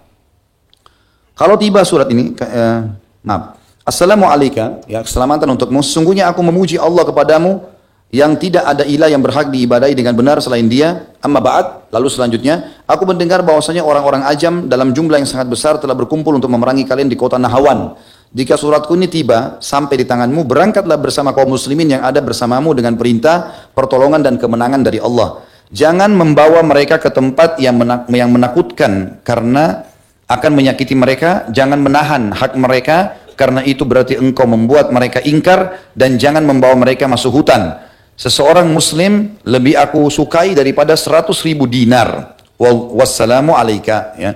Berangkatlah ke arah yang semestinya sehingga engkau tiba di wilayah Al-Ma'ah, nama sebuah tempat. Kata Umar, aku telah menulis surat kepada penduduk Kufah agar mereka berangkat dan bertemu denganmu di sana. Jika pasukanmu telah berkumpul, berangkatlah ke Al-Fairuzan, dan siapapun dari orang-orang Ajam atau orang Persia dan selain mereka yang bergabung dengannya, mohonlah kemenangan kepada Allah dan perbanyak ucapkan la haula wala quwata illa billah. Ini dulu potongan suratnya Umar kita bahas teman-teman. Ini termasuk surat penting yang ulama jadikan tolok ukur untuk setiap panglima perang menasehati orang-orang atau setiap pemimpin wilayah menasehati panglima perangnya. Jadi harus perintahnya seperti ini, ya. Pasukan muslimin tidak boleh dibawa ke tempat yang menakutkan. Pasukan muslimin tidak boleh dimasukkan ke dalam hutan kecuali memang dasarnya itu hutan. Tempat yang tertutup sehingga tidak tahu mana yang dibunuh, gitu kan. Dan jangan juga sampai mengambil hak mereka. Misalnya tidak dikasih makan, tidak dikasih minum, tidak dikasih waktu istirahat. Ini semua tidak boleh, ya. Seperti itulah gambarannya. Dan selalu perbanyak kalimat la haula wala quwata illa billah, lawan mereka dengan cara seperti itu. Lalu Umar juga menulis surat ke gubernur Kufah pada saat itu agar menyiapkan pasukan menuju ke Nahawan dan dipimpin oleh Hudzaifah bin Yaman. Lalu Umar menggabungkan antara dua sahabat ini, Nu'man ibn Muqarrin. Umar tunjuk sebagai panglima perang. Kemudian kalau Nu'man ibn Muqarrin meninggal radhiyallahu anhu, maka digantikan oleh Hudzaifah bin Yaman. Berkecamuklah peperangan yang sangat dahsyat pada saat itu teman-teman sekalian. Sampai muslimin 30.000 ini seperti dibahasakan dalam buku-buku sejarah, ya. Termasuk buku kita menyebutkan seperti burung alap-alap yang berkibar menangkap mangsanya. Artinya burung-burung yang memang pemangsa yang menerkam dan mencengkram mangsa-mangsanya. Sehingga tidak ada yang bisa melawan. Dan darah banyak sekali bertumpah pada saat itu di perang Nahawan. Dan orang-orang Persia tidak bisa melupakan peperangan ini. Karena pada saat itu penuh dengan darah. Saking penuhnya sampai banyak kuda muslimin yang terpeleset karena banyaknya darah. Termasuk Nu'man sendiri radhiyallahu anhu terpeleset dari kudanya, kemudian jatuh dan akhirnya kena panahnya musuh dan mati syahid. Adiknya namanya Suwaid bin Nu'aim. Ini adiknya Nu'man ibn Muqarrin. Dia tidak mau kakaknya ketahuan mati, nanti muslimin jadi goyah gitu kan. Maka dia mengambil bendera dari tangan kakaknya yang sudah jatuh, lalu dia melemparkan kepada Hudzaifah bin Yaman sambil berkata, kita rahasiakan ini agar muslimin tidak terganggu. Maka Hudzaifah pun akhirnya mengangkat bendera tersebut lalu kemudian berperang sampai Allah Subhanahu wa taala berhasil memenangkan pasukan muslimin. 150.000 dari pasukan kafir itu, 30.000 mati di kancah peperangan karena duel dengan muslimin. 100.000 mati subhanallah masuk dalam jerat mereka sendiri. Perang Nahawan terkenal, orang-orang Persia karena tidak mau lari dari kancah peperangan, jadi benteng mereka, di depan benteng mereka buat seperti parit. Parit itu ditaruh tombak-tombak runcing penuh sekali supaya pasukan tidak ada yang berani pulang, tidak ada yang berani pergi. Jadi mereka kalau balik pasti harus lewat itu dan kena, nggak bisa kecuali ada jembatan pun dia dari benteng ya, dibuka. Maka akhirnya 100.000 orang ini mereka karena terpukul mundur, mereka pada jatuh dan mereka saling ikat rantai satu sama yang lain sehingga tidak bisa lari kan gitu. Satu jatuh tertarik semua, 100.000 orang mati di situ. Disebutkan dalam buku sejarah dari kaum orang-orang musyrik ini. Maka pada saat itu muslimin akhirnya berhasil memenangkan peperangan di Nahawan. Dan itu disebabkan karena perilaku Hudzaifah radhiyallahu anhu yang memimpin peperangan pada saat itu.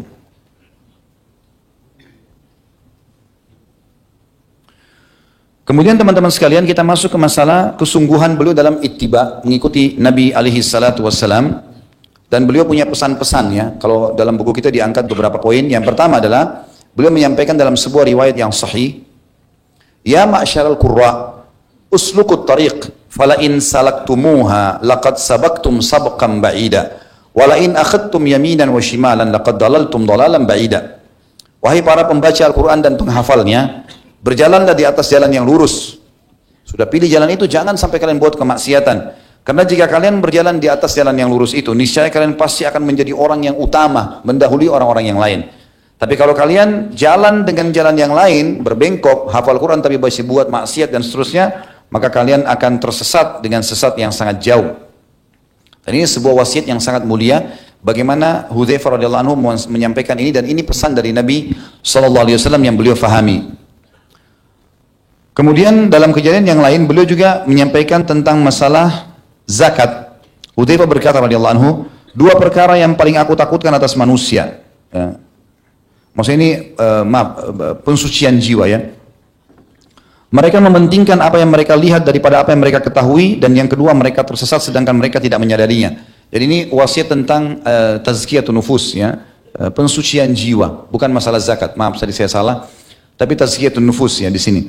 Hudzaifah mengingatkan kepada kita agar jiwa kita bersih dan suci. Beliau mengatakan, dua perkara yang paling aku takutkan atas manusia sehingga jiwa mereka tidak suci lagi. Yang pertama, kaum muslimin, mereka mementingkan apa yang mereka lihat atas apa yang mereka ketahui. Jadi mereka lihat sesuatu, mereka langsung mengambil sebuah hukum tanpa harus menanyakan benar atau tidaknya. Yang kedua, mereka tersesat sedangkan mereka tidak menyadarinya. Ini sebuah wasiat yang penting bagi seorang muslim untuk memahaminya. Selanjutnya juga beliau mengingatkan, dan ini luar biasa, pesan yang luar biasa ya, tentang masalah bahayanya bid'ah. Hudzaifah radhiyallahu anhu yang terkenal sahabat yang mengetahui rahasia Nabi SAW dan paling tahu tentang masalah fitnah-fitnah yang terjadi, apa yang beliau katakan? Satu hari beliau pernah mengambil batu, dua batu besar yang bisa digenggam dengan dua telapak tangan, yang satu di kanan-kanan, satu tangan kiri. Dan batu ini batu pecahan. Maka beliau mempertemukan keduanya, sehingga pertemuan antara dua batu ini kan ada celah-celah. Di situ ada cahaya yang bisa tembus, tapi kecil sekali kan cahayanya. Apa kata beliau setelah itu? Apakah kalian melihat cahaya yang ada di celah antara dua batu ini? Maka orang-orang yang di sekitar Hudzaifah mengatakan, para tabi'in, tentu wahai Abu Abdullah, tentu wahai ayahnya Abdullah, kami hanya melihat sedikit cahaya di antara keduanya. Ada cahaya tapi sedikit saja, karena celahnya itu kecil-kecil.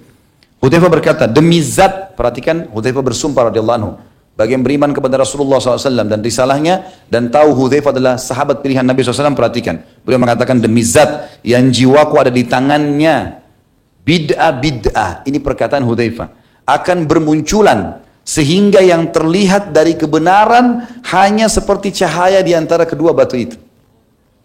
Ini dari dulu Hudzaifah sudah sampaikan teman-teman. Ya, jadi bukan main-main, ini bid'ah berarti sudah dari para sahabat sudah paham dan ingatkan. Nanti di akhir zaman ada waktu di mana perkara-perkara bid'ah akan bermunculan sehingga yang terlihat dari kebenaran sunnah hanyalah seperti cahaya di antara kedua batu ini saja. Demi Allah, kata beliau, bid'ah akan menyebar sampai-sampai jika sebagian dari bid'ah itu ditinggalkan, orang-orang malah berkata sunnah telah ditinggalkan. Subhanallah, ini punya wasiat yang luar biasa teman-teman sekalian. Jelas bid'ah lawannya sunnah, gitu kan? Dan orang di akhir zaman seperti kita sekarang malah bid'ah dianggap sebagai sunnah. Bahkan kalau ditinggalkan orang bilang itu sunnah, ditinggalkan. Kalau kita ingatkan malah kita yang diserang, gitu kan?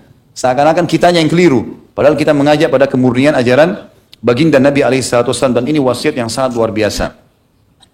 Kemudian juga wasiat Hudzaifah radhiyallahu anhu yang mulia tentang masalah fitnah. Beliau mengatakan, perkara pertama yang hilang dari agama ini adalah amanah. Dan perkara terakhir yang hilang adalah solat. Tali simpul Islam akan terurai satu demi satu. Wanita-wanita kalian akan digauli sedangkan mereka dalam keadaan haid. Artinya beliau menceritakan nanti akan muncul nih semua di akhir-akhir zaman. Perkara-perkara agama dari agama kalian yang pertama diangkat adalah amanah. Umat Islam sudah tidak perlu peduli lagi apakah ini amanah atau tidak. Dia berkhianat di kantornya, di kerjanya, di rumah tangganya, adalah hal yang biasa. Dan perkara terakhir yang diangkat nanti tidak lagi orang kerjakan baru terjadi kiamat adalah solat. Dan ini kita tahu tanda-tanda hari kiamat, nanti orang-orang yang baik akan dimatikan oleh Allah, tertinggal orang-orang yang buruk saja, yang tidak pernah mengenal mana baik dan mana mungkar. Tali simpul Islam akan terurai satu demi satu, artinya hukum-hukum Islam akan dianggap remeh satu persatu, ditinggalkan pelan-pelan, termasuk sampai ke masalah kecil. Wanita-wanita haid tidak boleh digauli di kemaluannya, tapi akan digauli pada zaman itu. Nah, zaman sahabat orang tahu, Allah haramkan gauli perempuan, letakkan kemaluan di kemaluan kalau istri kita yang sah. Lagi haid tidak boleh, haram. Tapi sekarang orang sudah melanggar semua itu. Mungkin kita tidak tahuan atau apa saja. Kalian akan meniti jalan orang-orang sebelum kalian, layaknya bulu anak panah yang sejajar dengan yang lainnya. Kalian pasti nanti di akhir zaman akan ikuti kaum orang-orang kafir. Sampai seperti ibaratnya bulu anak panah yang ditaruh di anak panah di paling ujung, itu akan sejajar semuanya. Artinya kalian semua orang kafir akan sama pada saat itu. Kata beliau apa? Kalian ya layaknya satu sandal yang seiring dengan sandal yang lain. Artinya sudah sulit dibedakan mana muslim, mana kafir. Pakaiannya, kendaraannya, ngomongannya, pekerjaannya, semuanya. Kalian tidak melenceng dari jalan-jalan mereka, dan jalan-jalan mereka juga tidak melenceng dari kalian. Jadi hampir sama semua pola hidupnya. Hingga tersisa nanti ya, dua kelompok dari banyak kelompok. Ya.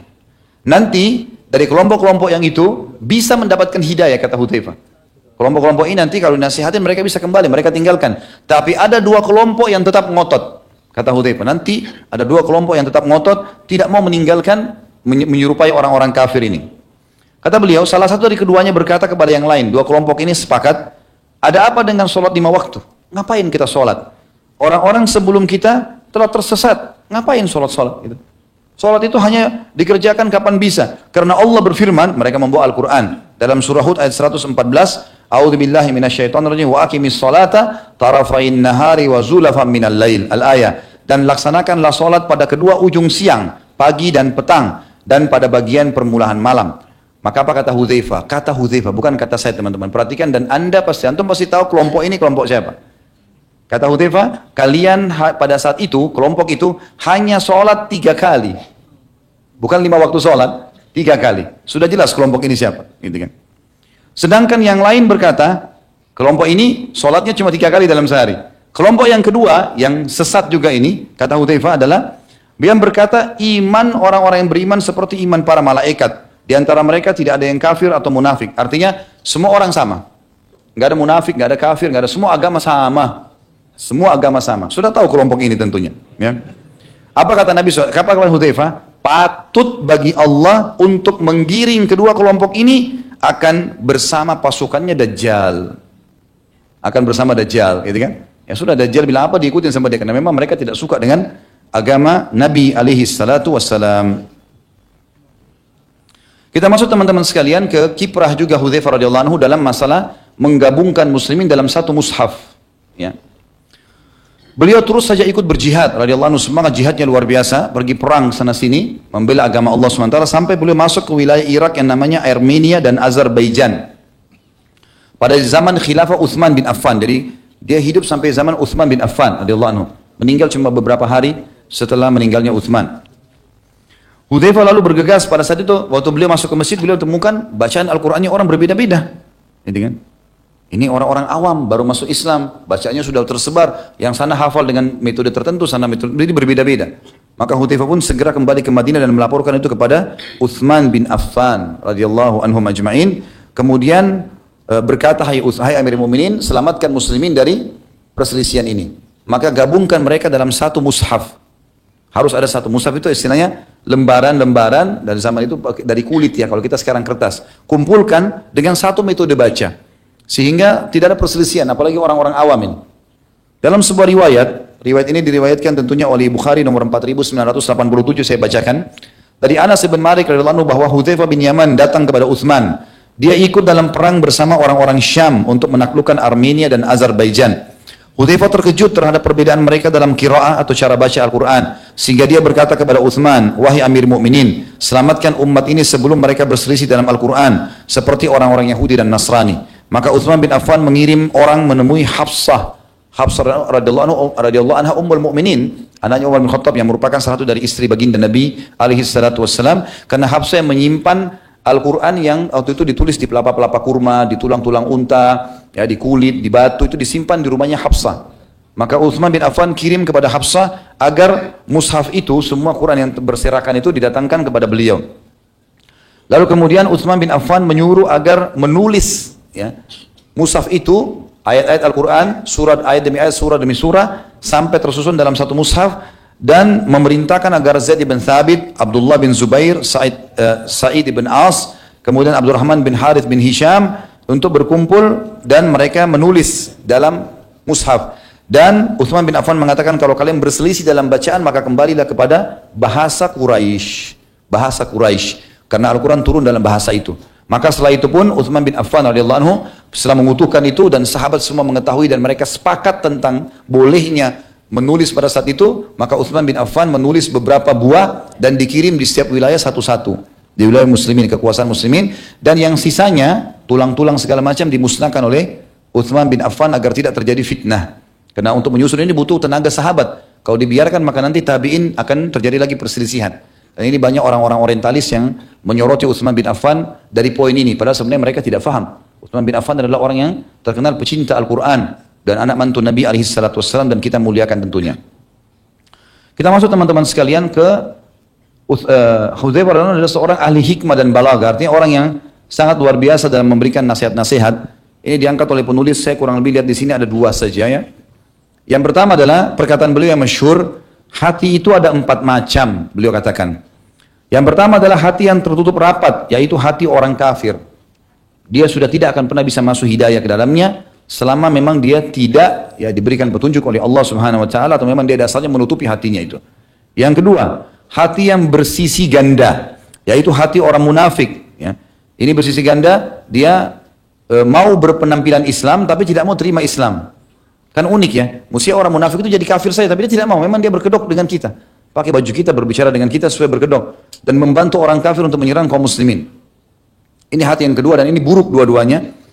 Yang ketiga, hati yang bersih dalam sebuah lentera ya. Dan yang dimaksud dengan hati yang bersih adalah hati yang imannya penuh dan tidak bercampur baur antara sunnah dengan bid'ah, ya, syirik dengan tauhid, tidak bercampur baur, jadi betul-betul dia memurnikan. Dan yang keempat adalah hati yang mengandung iman dan fusuk atau nifak. Hati orang muslim, mukmin, tapi dia masih mencampur baur dengan maksiat di dalam hatinya. Perumpamaan iman ini adalah seperti sebuah pohon yang disiram dengan air yang baik. Perumpamaan nifak adalah seperti luka yang bernanah dan berdarah. Mana yang lebih dominan, itulah yang mendominasi. Kalau hati seorang mukmin tadi yang baik, itu seperti tanaman yang disiram terus dengan air, maka akan tumbuh menjadi baik. Kalau orang munafik tadi yang hatinya terbagi dua, itu seperti darah dan nanah. Mana yang mendominasi, maka dia yang akan, mana yang lebih banyak dia akan mendominasi. Artinya kemunafikan akan lebih cenderung, dua-duanya buruk. Kalau dia mau buat baik pun dia pasti punya tujuan dan target untuk dia dapat respon kembali. Kalau dia berbuat buruk memang dia niatnya makar untuk menyusahkan orang-orang. Hudzaifah juga berkata dengan sastra yang tinggi atau balaghah, sebagai nasihat yang menyentuh, kata beliau di sini penulis, sesungguhnya kebenaran itu berat, sekalipun demikian ia lezat. Ini kalimat perlu digarisbawahi teman-teman. Kebenaran itu berat, tapi dia punya kelezatan. Kebatilan itu ringan, gampang bohong misalnya. Tetapi ia membawa penyakit. Meninggalkan kesalahan lebih ringan dan lebih mudah daripada menuntut taubat. Jadi kita sebelum buat dosa, kemudian kita tinggalkan itu lebih ringan daripada sudah berbuat dosa baru mau taubat. Maka jangan terjerumus, seperti itulah nasihat beliau. Dan betapa banyak kesenangan sesaat menyeret kepada kesedihan yang berkepanjangan. Lalu teman-teman sekalian, kita tutup dalam pembacaan buku kita ini dengan meninggalnya Hudzaifah radhiyallahu anhu dengan hal yang luar biasa, ya, karena beliau mati pada saat itu di waktu sahur dan di waktu puasa, ya. Dan beliau radhiyallahu anhu meninggal di tahun 36 Hijriah, 40 hari setelah meninggalnya Utsman bin Affan radhiyallahu anhu. Seperti biasa teman-teman sekalian, saya akan sebutkan dulu garis besar masalah manaqib beliau, ya. Keutamaannya, yang pertama, beliau termasuk penduduk Madinah atau sahabat yang paling pertama masuk Islam. Dan beliau safar ke Mekah menyambut Islam di awal-awal usia belianya, masih di bawah 20 tahun, bersama ayahnya, dan masuk Islam di tangan Nabi SAW. Tadi sudah kita jelaskan ceritanya. Kita sudah sampai ke poin ke-8 tadi, tentang masalah orang munafik yang jelas-jelas kemunafikannya tidak boleh disolati, ya. Kemudian kita masuk yang ke-9, masih dalam masalah orang munafik, tidak bolehnya orang yang sudah jelas-jelas kemunafikannya diberikan jabatan atau kedudukan dalam alasan apapun, ya. Kalau sudah ketahuan, maka kaum muslimin tidak boleh memberikan jabatan ataupun peluang dalam setiap kesempatan agar meraih sebuah kesuksesan, ya. Karena ini akan berbahaya. Bila mereka berhasil, maka mereka akan menjadi masalah. Makanya Umar bin Khattab sampai memecat gubernurnya yang ketahuan munafik. Padahal sebenarnya sudah dapat jabatan dan cirinya, performanya adalah performan muslim, mukmin. Tapi ternyata dia munafik, dan ini juga ciri, ya. Dan Nabi SAW tidak pernah sama sekali memberikan kedudukan orang-orang munafik, baik sebagai pemimpin perang, bahkan kalau mereka pulang dari kancah peperangan dibiarin. Dibiarin saja, seperti di perang Uhud, seperti di perang Tabuk, mereka nggak mau ikut, dibiarin saja oleh Nabi SAW. Bahkan mereka pun datang minta maaf oleh Nabi, dibiarin. Udahlah. Enggak penting, mereka itu seperti hal-hal kotoran di susu, ya, yang memang harus dikeluarkan. Muslimin bersih, suci. Mereka datang merusaknya, maka dikeluarkan saja. Ini termasuk pelajaran teman-teman sekalian. Kemudian yang ke-10 yang kita bisa ambil adalah kedudukan Fatimah dan kedua anaknya Hasan dan Husain radhiyallahu anhum ajma'in. Dan Fatimah sangat terkenal sebagaimana sudah kita jelaskan tadi, kedudukannya adalah seorang wanita mulia di dunia, anak Nabi SAW yang tersayang, dan juga kedudukannya sebagai pemimpin wanita ahli surga bersama ibunya Khadijah radhiyallahu anhunna ajma'in. Kemudian kedudukan juga Hasan dan Husain, cucu Nabi SAW ridwanullahi alaihim, yang sangat terkenal, dan ahli sunnah wal jamaah berkeyakinan keduanya seperti yang Nabi SAW sampaikan sebagai pemimpin anak muda di surga, ya. Kemudian yang ke-11 yang kita bisa ambil pelajaran adalah bagaimana seseorang itu harus biasa atau membiasakan diri merahasiakan amal solehnya. Sebagaimana tadi Hudzaifah lakukan itu, bahkan pada saat dia ketahuan menangis, dia berusaha untuk mengingatkan orang yang mengetahuinya agar tidak menceritakan kepada orang lain. Dan ini tentu ada hadis mulia, ya, riwayat Imam Muslim yang berbunyi, Rasulullah sallallahu alaihi wasallam bersabda, Innallaha yuhibbut taqiyul ghaniyul khafi. Allah sangat cinta dengan hambanya yang bertakwa, takwa artinya patuh, mengerjakan perintah, tinggalkan larangan, yang kaya dan suka bersedekah, serta orang yang khafi, suka menyembunyikan dan merahasiakan amalnya. Bedakan teman-teman antara amal yang dasarnya harus kelihatan dan amal yang memang dasarnya tidak kelihatan. Seperti misal kita pergi sholat berjamaah di masjid, orang lihat, wajar. Orang pergi jihad, orang pergi haji, pasti kelihatan. Di sini supaya tidak riya, intinya jangan berbangga-bangga dengan itu. Kita pergi jihad ya karena panggilan dari Allah, seruan kita ke masjid karena memang perintah dari Allah. Gak ada hubungannya. Kalau syaitan bisikin tuh orang tahu kau ke masjid, a'udzubillahi minasyaitonir rajim, kita nepis saja. Kita membuka pintu riya kalau kita menceritakannya. Ya, menceritakannya. Kamu tadi sholat di mana? Saya di masjid. Enggak ada yang nanya, enggak ada yang apa gitu. Ya. Kamu sudah berapa kali khatam Quran? Saya sudah 3 kali. Tidak ada yang nanya. Enggak perlu diceritakan. Tapi kalau kita sedang melakukan satu ibadah yang terang-terangan dan ada yang nanya, silahkan kita tanya, jelaskan. Misal, mau kemana Pak? Oh saya ke masjid. Kita tinggal kontrol, gitu kan? Itu ibadah yang kelihatan. Kalau ibadah yang dasarnya memang diperintahkan tidak kelihatan seperti sholat tahajud, memang kita disuruh sembunyi kan gitu. Di malam hari, sholat sendirian, paling berjamaah 2-3 orang. Beda dengan tarawih di Ramadan, memang dianjurkan kan gitu. Tapi kalau sembunyi misalnya membaca Al-Quran, umumnya kita baca Quran memang sendirian, ya, atau zikir pagi sore, gitu kan. Zikir kita lagi berzikir beristighfar kepada Allah, mungkin lagi di motor, lagi di mobil, kita nggak perlu ceritain kepada orang, nggak perlu sama sekali. Walaupun syaitan menggoda. Jadi kalau dasarnya kelihatan, boleh saja orang lihat dan kita tidak ada masalah menjawab kalau ditanya, kecuali kalau kita nggak ditanya jelasin baru riya, gitu kan. Kalau amal yang tersembunyi asalnya jangan diceritakan sama sekali, biarkan tidak ada yang tahu antara kita dengan Sang Pencipta Allah Subhanahu wa taala. Ini pelajaran yang penting dari kehidupan Hudzaifah radhiyallahu anhum. Kemudian yang ke-12 teman-teman, wajibnya menepati kesepakatan dan janji walaupun itu sama orang kafir. Ya. Kita kerjasama misalnya bisnis, partner bisnis di perusahaan. Kemudian ada akad antara kita dengan dia. Misalnya akad kita akan kelola bisnis tertentu. Kemudian akan jatuh tempo, akan ada bagi hasil. Bukan berarti orang kafir lalu kita bisa tipu, enggak boleh. Dalam Islam enggak boleh kita antara kita sama Allah. Seorang mukmin tahu hubungannya sama langit, bukan sama bumi ini. Bukan sama Allah. Dia bohong, Allah akan hukum. Dia jujur, Allah akan balas. Tidak ada hubungan sama manusia sama sekali. Keberkahan, rezeki, kenikmatan akan datang dari langit, dari Sang Pencipta Allah Subhanahu wa taala. Maka itu target seorang muslim. Dan dia harus penuhi janji-janji itu. Tidak ada masalah ya. Bahkan di sini berat sekali sebenarnya. Hudzaifah dan ayahnya berjanji pada orang Quraisy tidak akan ikut berperang bersama Nabi SAW. Bayangkan aja. Tapi mereka sempat bilang, baiklah kami cuma ke Madinah, tapi dengan syarat lepaskan kami dari tawanan ini, kami tidak ikut berperang. Lalu melapor kepada Nabi SAW, kata Nabi SAW, tepati janjimu. Enggak usah ikut. Padahal perang Badar, perang mulia. Tapi di sini menepati janji adalah sesuatu yang penting teman-teman sekalian. Jangan anggap remeh masalah ini ya. Janjian jam 7 datang jam 7. Jalan lebih dulu secepatnya. Telat sampaikan permohonan maaf. Nah ini akan diminta pertanggungjawaban ya. Allah mengatakan dalam Al-Qur'an, "A'udzubillahi minasyaitonir wa aufu bin nadhr wa aufu bil ahdi innal ahda kana mas'ula." Dan tepatilah janji kalian karena dia akan diminta pertanggungjawabannya. Kemudian yang ke-13 teman-teman sekalian, keutamaan berani ya. Keberanian dan juga terhinanya sifat pengecut ya. Bagaimana kita memahami masalah keberanian teman-teman sekalian? Ini kata para ulama, keberanian akan terlihat kalau kita membela kebenaran.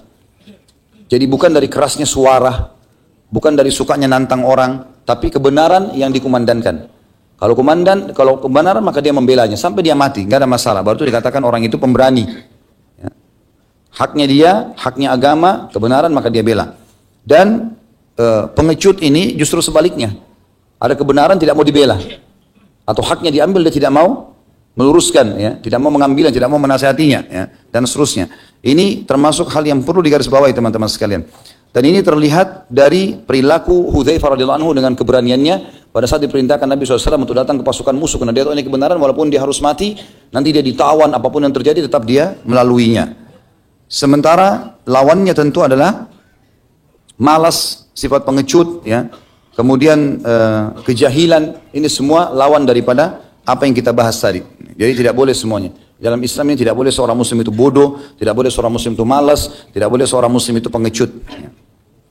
Dan kita tahu teman-teman sekalian di kancah peperangan jihad, kita tidak punya namanya kalah. Yang kita ada adalah menang atau kita mati syahid. Kalaupun kita terbunuh semua bukan kalah. Karena keberanian di situ ya. Ini syaja'an namanya. Harusnya kita sampai mati syahid. Dan Imam Madzhabi masukkan kategori dosa besar orang yang lari dari kancah peperangan. Yang ke-14. Keutamaan teman-teman sekalian kecerdasan dan kejelian. Dan ini diambil dari Hudzaifah, bagaimana dia diberikan oleh Nabi SAW nama orang-orang munafik, sifatnya ini banyak, ini jumlahnya ratusan orang, dihafal semua sama dia. Dan dia tahu betul, ini sebuah kecerdasan. Dan hafalan itu akan kuat teman-teman sekalian kalau kita biasa melatihnya. Cobalah latih. Misalnya kalau kita lagi disebutkan oleh teman, kita minta nomor telepon, misalnya nomor telepon kamu berapa, nomor teleponnya sekian, 00, tidak usah bilang tunggu sebentar saya catat, coba hafal. Baiklah, saya coba hafal ya, 08 sekian, ulangi 2-3 kali, insya Allah sudah hafal. Nanti kita tulis di HP kita, nggak ada masalah. Dan hilangkan semua perkataan negatif nih. Misalnya, saya nanti lupa, saya ini orangnya pelupa, jadi pelupa benar nanti. Nggak boleh ucapin kalimat itu ya. Dalam kamus seorang muslim tidak ada kata-kata negatif, tidak ada kata tidak bisa, nggak ada kata-kata lupa, nggak ada semuanya. Kalau lupa memang tidak disengaja itu lain. Tapi ada orang subhanallah dia seperti mendoakan dirinya. Ya, saya ini pelupa, selalu gitu. Enggak, jangan bilang saya pelupa. Kata Nabi SAW, jangan doakan keburukan buat diri kalian, harta kalian dan keluarga kalian, nanti malaikat lewat mengaminkan, maka akan terjadi seperti itu. Kan gitu. Ada orang lihat dirinya di kaca, kok saya jelek sekali ya. Kenapa bilang jelek? Kan itu ciptaannya Allah. Ini telinga mata kita semua Allah yang ciptakan. Oh Masya Allah, ciptaan Allah bagus sekali. Kan enak, hibur hati sekalian. Daripada hina-hina diri. Ya. Orang menikah kadang-kadang bercanda mungkin sama istrinya atau sama suami yang mengatakan, saya nyesal nikah sama kamu, saya sama yang itu tuh. Misal, hanya penyesalan loh. Kan jadi doa. Nah, dia tidak sadari penyesalan akan berjalan dalam kehidupannya. Oleh karena itu cara mengobati ini teman-teman sekalian, kalau ada orang yang bermasalah dalam rumah tangga, bermasalah dengan penyakit, bermasalah, coba kalimat doanya, ya Allah, kalau seandainya penyebab cobaanku ini adalah karena doaku atau kata-kataku yang buruk untuk diriku, keluargaku dan hartaku, maka aku beristighfar kepadamu atas dosa itu. Semoga saja Allah SWT maafkan dan akhirnya permasalahan kita selesai. Karena ini penting sekali teman-teman sekalian. Kemudian yang selanjutnya yang ke-15 adalah keutamaan amanah. Ya, dalam pekerjaan dan juga merendah walaupun sudah punya jabatan. Sebagaimana kita tahu bagaimana Hudzaifah diamanahkan menjadi gubernur dari Umar bin Khattab di Madain dan beliau tetap merendah, bahkan tidak merubah keadaannya, tidak berfoya-foya dengan jabatan tersebut, berubah, kemudian menubah, dia naik keledai, pergi keledai itu juga dipakai pulang. Ya, padahal sebenarnya dia bisa ganti dengan kuda, dia bisa ganti segala macam. Walaupun boleh, kata ulama, orang kalau sedang punya jabatan, dia boleh menikmatinya, sebatas fasilitas yang dikasih, tapi bukan menunggangi itu untuk memperkaya harta yang bukan haknya. Mungkin dengan sogokan, mungkin dengan apa, mungkin proyek yang tidak jelas, maka ini kan jadi masalah. Akan ada hisapnya semua hari kiamat. Kemudian yang ke-16 adalah pentingnya jihad. Dan pentingnya kekuatan dalam jihad itu, keputusan seorang pemimpin. Ini penting sekali teman-teman sekalian, dan kita lihat tadi di perang Nahawan. Bagaimana Hudzaifah radhiyallahu anhu mengambil alih peperangan dan akhirnya dia memimpin dengan takbir, dengan keberaniannya, dengan kekuatan azamnya, tekadnya, maka akhirnya pasukan muslimin menang. Dan juga bagaimana Umar bin Khattab sebagai pemimpin menjelaskan, menunjuk pemimpin walaupun dari jarak jauh. Kau jadi pemimpin, kalau meninggal si fulan, ketemulah nanti di wilayah ini, pasukan muslimin akan bertambah sekian. Jadi diatur oleh Umar bin Khattab dari jauh. Dan ini kekuatan tekad yang luar biasa, ya. Bagaimana pemimpin itu akan sukses di situ, mengambil keputusan justru yang tepat, apalagi di masa-masa yang sangat atau di waktu yang dibutuhkan untuk keputusan tepat. Kemudian juga pelajaran teman-teman sekalian, yang ke-17 di sini adalah masih berhubungan dengan masalah peperangan dan jihad. Kalau seseorang ikhlas dalam peperangan itu atau setiap amal soleh semuanya, maka dipastikan muslimin akan menang. Dan selain daripada ikhlas juga muslimin dalam peperangan harus dan wajib menjauhi semua jenis kemaksiatan. Karena perbedaan kita sama orang kafir selalu saja di kancah jihad dari zaman Nabi SAW, pasukan mereka lebih besar jumlahnya secara kuantitas, senjatanya lebih canggih, lebih banyak, lebih bagus dari zaman Nabi SAW. Kita lihat di perang Badar, pasukan muslimin 314, orang kafir berapa? 1000. Kemudian di perang Uhud, muslimin cuma 700 orang, pasukan kafir Quraisy 3000. Di perang Ahzab, yang menjaga di parit cuma 1.400 orang, ya, dengan 1.000 orang, 900 orang, kurang lebih. Nggak lebih daripada itu. Pasukan Ahzab 10.000 orang, selalu saja lebih. Gitu kan? Dan senjata-senjata mereka lebih bagus. Dan sampai kapanpun pasukan muslimin akan seperti ini. Jadi yang membuat kita menang bukan kecanggihan senjata atau kuantitas pasukan, tetapi bagaimana keikhlasan seseorang untuk membela agama Allah subhanahu wa ta'ala. Walaupun berapa orang, tetap mereka akan diberikan kemenangan oleh sang pencipta Allah. Itu terjadi di Nahawan juga. 30.000 pasukan muslimin mengalahkan 150.000, bahkan 100.000 di antara mereka mati dengan bunuh diri sendiri, gitu kan? Kuasa Allah subhanahu wa ta'ala. Kemudian teman-teman yang ke-18 adalah pentingnya untuk tinggal di lokasi dan lingkungan yang sesuai dengan atau yang sesuai yang tubuh kita mudah beradaptasi. Kayak kita misalnya biasa di Asia Tenggara, di Indonesia ini, kita sudah biasa dengan cuaca kita ini. Cuaca kita mungkin paling panas 37 ya. Kemudian kalaupun dingin 27, 26 ya, itu sudah normal. Tapi alhamdulillah ini cuaca yang sangat ideal, bagus sekali gitu. Dan memang tubuh kita ini tidak cocok untuk di salju. Allah SWT menciptakan begitu. Mungkin memang orang-orang yang tinggal di daerah salju itu memang Allah sudah berikan kelebihan seperti itu kulit mereka. Kalaupun kita mau ke sana, adaptasinya pasti akan ada, gitu kan? Adaptasi akan ada. Dan itu sering terjadi kadang-kadang. Ada orang alhamdulillah yang cocok, ada juga orang yang tidak. Maka kita akan jauh lebih sehat kalau tinggal di lingkungan yang kita sudah biasa hidup dari lahir di situ. Sudah terbiasa di situ. Allah mudahkan kita lahir di situ, berarti situlah tempat yang terbaik. Dan ingat teman-teman sekalian, muka bumi ini semua punyanya Allah. Orang beriman tahu masalah itu. Sekali lagi, kesukuan, ya, negara, berbeda bahasa, beda paras wajah, ini hanya variasi hidup. Allah membuat itu seperti adanya pisang, adanya anggur, adanya delima, beda-beda. Kalau cuma satu jenis anggur maka tidak ada variasi kehidupan. Tapi kita semua dari Adam alaihissalam. Makanya Islam sangat membenci rasisme. Nggak ada dalam Islam. Saya orang Arab, saya orang bule, saya orang Indonesia, saya tidak ada lagi dalam Islam itu. Artinya kita boleh bangga dengan negara kita. Dari mana? Dari Indonesia. Itu sesuatu yang wajar. Jadi kan seperti Nabi SAW berbangga mengatakan asalnya dari Mekah. Boleh saja. Jadi kan itu boleh saja kita mengatakan saya bangga. Tapi bukan berarti ini menganggap menjatuhkan orang lain, menganggap orang lain remeh. Ini tidak boleh semua. Yang ini kita tahu ini buminya Allah, itu lingkup yang lebih besar, dan juga semua ini suku dan beragam macam bahasa adalah variasi kehidupan, bukan untuk berfanatisme. Gitu kan? Dan ini sekarang lagi diangkat-angkat nih, lagi ada masalah ini. Ya. Selalu diangkat masalah. Ini seperti saya baru dengar katanya ada informasi saya ini dianggap mengacaukan NKRI. Ini unik ini. Alhamdulillah dakwah sunnah ini adalah dakwah yang paling loyal dengan pemerintah setempat, gitu kan? Tidak pernah mengajak pemberontak, tidak pernah mengajak demo-demoan, tidak pernah mengajak apa-apa. Islam kita selalu ingatkan patuh pada saat memang kita masih dibolehkan sholat. Misal, dari mana ini kalimat bisa keluar? Hanya karena ini, hanya karena ada orang subhanallah memang begitu, hidupnya mau suka cari konflik, cari masalah. Lebih baik makan, minum, tidur, mati masuk surga kan? Ini enggak suka iseng, cari ini, cari masalah. Harus begitu. Allahu a'lam. Mudah-mudahan saja lepas dari sifat munafikin ini ya. Begitu pula teman-teman sekalian saya luruskan, saya dapat informasi kalau ada cuplikan ceramah saya tentang masalah tidak bolehnya mengambil minuman, gitu kan? Lalu kemudian entah siapa ini, semoga Allah kasih hidayah, mengambil suara saya kemudian didatangkan ke salah satu pesantren di Indonesia. Seakan-akan saya sedang menyinggung pesantren itu. Ini saya tidak pernah singgung negara, tidak pernah singgung suku, apalagi pesantren punya muslim, tidak mungkin ini. Dan perlu saya luruskan teman-teman sekalian. Kalau misalnya yang saya bahasakan di ceramah itu pun suara saya mengatakan gini. Saya bilang, kalau saya tidak mau teman-teman mengambil bekas minum saya. Kalau orang lain mau lakukan urusan dia. Tapi kan kita perlu ingatkan, kalau misalnya bekas minum orang tua kita, ya, kemudian kita mau minumnya, para sahabat meminum bekas Nabi SAW, gitu kan? Ada itu.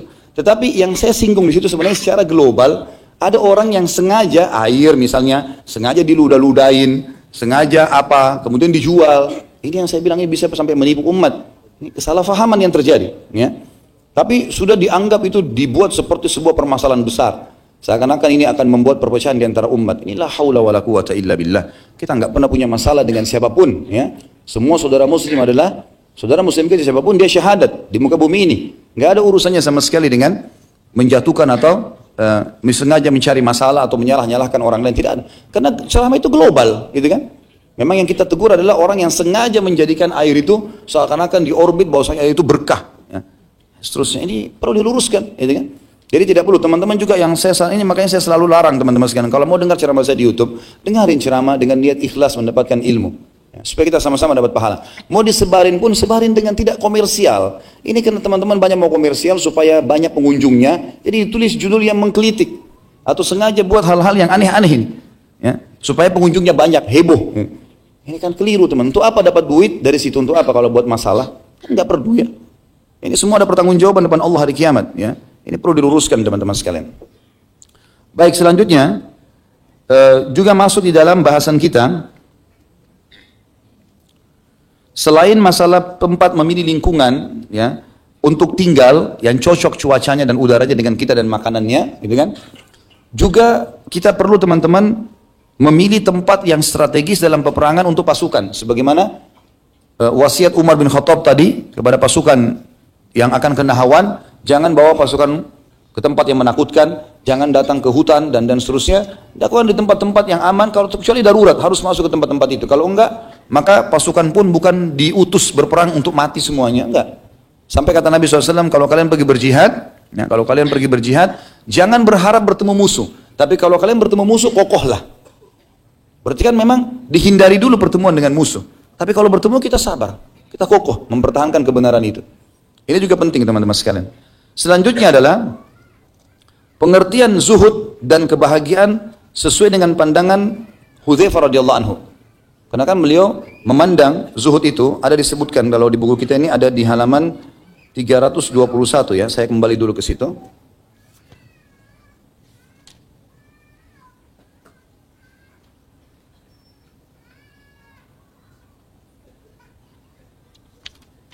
Ya, ini rupanya perilaku Hudzaifah radhiyallahu anhu pada saat beliau datang ke Madain, bagaimana beliau datang dengan keledainya, itu gambaran masalah zuhudnya, dan makan dengan roti dan daging yang beliau hasilkan dari hasil kerjanya sendiri. Kemudian juga yang selanjutnya, tadi itu yang ke-18, yang ke-19, yang ke-20 adalah keutamaan qurra atau para pembaca Al-Quran dan juga penghafal Al-Quran. Sebagaimana wasiat Hudzaifah tadi, hai para pembaca dan penghafal Al-Quran, kalian harus istiqamah di jalan Allah, jangan buat maksiat. Kalau kalian lakukan, kalian akan menjadi orang-orang yang pertama-tama atau orang yang terdahulu dalam pasukan atau dalam barisan kaum muslimin. Kemudian yang selanjutnya, yang ke-21 adalah bahayanya bid'ah dan jauh dari sunnah. Sebagaimana wasiat Hudzaifah tadi yang sangat mulia pada saat mempertemukan dua batu. Kemudian selanjutnya teman-teman sekalian, yang terakhir di sini adalah kalau seseorang terbiasa mengerjakan satu perbuatan baik, maka dipastikan Allah akan berkahi dia di perbuatan baik itu sehingga muncul ide di perbuatan baik itu beberapa ide yang lain, tapi yang sama perbuatannya. Misal gini, kita sudah biasakan diri berdoa kepada Allah Subhanahu wa taala. Terbiasa berdoa kepada Allah Subhanahu wa taala. Kalau kita rutinkan doa itu, nanti muncul di benak kita yang kita tidak pernah fikir sebelumnya, kalimat-kalimat dalam doa yang akhirnya melengkapkan permintaan kita. Mungkin teman-teman yang biasa berdoa merasakan itu. Artinya kalau biasa kita berdoa, sudah seminggu, sebulan kita berjalan sering di antara azan dan iqamah kita berdoa, nanti muncul kalimat-kalimat atau permintaan yang tidak terlintas sebelumnya. Atau kita biasa sedekah. Rutinnya seseorang sedekah bukan hanya insidental, bukan cuma kebetulan saja, dia rutin bersedekah, maka ini akan membuat peluang pahala di sedekah itu sendiri. Tiba-tiba nanti kita muncul ide, oh kayaknya saya harus bantu si fulan, oh kayaknya bantu si fulan, oh buatin program di rumah anak yatim ini. Muncul sekian banyak ide di satu program ibadah itu. Sebagaimana teman-teman, ini berkah dari Allah. Sebagaimana sebaliknya, hati-hati, kalau orang membiasakan diri pada satu perbuatan buruk, maka akan muncul banyak ide di satu perbuatan buruk itu. Misal, dia berzina dan dia biasa berzina. Nanti akan muncul ide syaitan yang membuat dia membuat tempat zina. Berkembang sampai kemana-mana. Ini kalau kita tidak ditahan, maka akan jadi seperti itu. Terbiasa bohong, satu kali dia bohong misalnya sama pasangan hidupnya. Nanti dia akan bohong kepada temannya, nanti semuanya dia bohongin. Kalau perlu tembok juga dibohongin. Ya. Ada orang terbiasa emosi, maka dia emosi semua. Bahkan kadang-kadang dimarahin sendalnya sendiri. Dia pakai sendal salah, dia marah-marah sama sendal. Gitu kan. Atau motornya nggak bisa nyala, motornya dimarahin. Padahal motornya cuma ikut dia. Gitu kan. Jadi orang kalau terbiasa dengan satu karakter atau kebiasaan buruk, dia akan terbiasa dengan itu. Masuk dalam masalah ini istiqomah dalam agama. Kita kembali ke poin pertama tadi ya. Masalah orang kalau terbiasa berbuat kebaikan, maka Allah akan berkahi di situ. Perbuatan Hudzaifah radhiyallahu anhu dan para sahabat secara global seperti itu teman-teman sekalian. Karena mereka orang-orang yang menerapkan perintah-perintah Nabi SAW, maka Allah berkahi. Di setiap perbuatannya itu akan muncul banyak sekali ide-ide dan sampai menjadi wasiat-wasiat emas yang akhirnya bermanfaat bagi kaum muslimin. Ya, Allahu a'lam. Mudah-mudahan Allah SWT menyatukan kita bersama dengan Hudzaifah dan para sahabat Nabi yang lain ridwanullahi alaihim di surga firdausnya tanpa hisab dengan izin Allah. Ya, kita berdoa kepada Allah SWT semoga majelis kita diberkahi olehnya dan dijadikan sebagai tambahan amal kita pada hari kiamat, dan semoga seluruh amal yang pernah kita kerjakan tidak terkecuali sekecil sampai sebesar apapun sampai menjelang ajal datang nanti semua diterima dengan kemahamurahannya, dan semoga seluruh dosa yang pernah kita kerjakan tidak terkecuali pula semua diganti dengan kemahamurahan Allah menjadi pahala. Semoga Indonesia menjadi negara yang aman, tentram, damai, dan seluruh kaum muslimin disatukan di bawah ukhuwah Islamiyah, diangkat perselisihan di antara mereka, dan juga mereka beribadah kembali kepada wahyu Al-Quran dan Sunnah. Dan semoga saja Indonesia diberikan pemimpin muslim yang adil yang kembali kepada Al-Quran dan Sunnah pula, dan Indonesia bisa menjadi contoh bagi negara-negara yang lain. Dan semoga saja semua kekurangan negara kita dan individu yang ada di negara ini, terutama kaum musliminnya, semuanya disempurnakan oleh Allah dan disatukan sehingga mereka bisa bekerja sama untuk menjadi orang-orang yang baik dan bermanfaat bagi manusia dan terutama negara juga Islam itu sendiri. Dan kita berdoa kepada Allah yang sedang melihat kita karena dia maha melihat, dan mendengar kita karena dia maha mendengar, agar menyatukan kita semua di surga firdausnya tanpa hisab, mana yang satu kita di majlis ilmu yang mulia ini. Tentu kalau ada benar dari Allah saudaraku seiman, dan kalau ada salah dari saya mohon dimaafkan. Sebelum kafaratul majlis saya mohon maaf, saya minta sebentar keluar duluan karena memang saya harus kembali ke Bogor, ada daurah yang saya harus isi. Jadi mungkin saya tidak bisa bersalaman sama teman-teman umumnya. Saya minta waktu untuk diberikan jalan untuk keluar karena agak cepat ya, karena ini habis asar langsung taklim lagi. Ya, Allahu a'lam. Mungkin saya terima kasih, jazakumullah khairan, subhanakallahumma bihamdika asyhadu an la ilaha illa anta astaghfiruka wa atubu ilaik. Wassalamualaikum warahmatullahi wabarakatuh.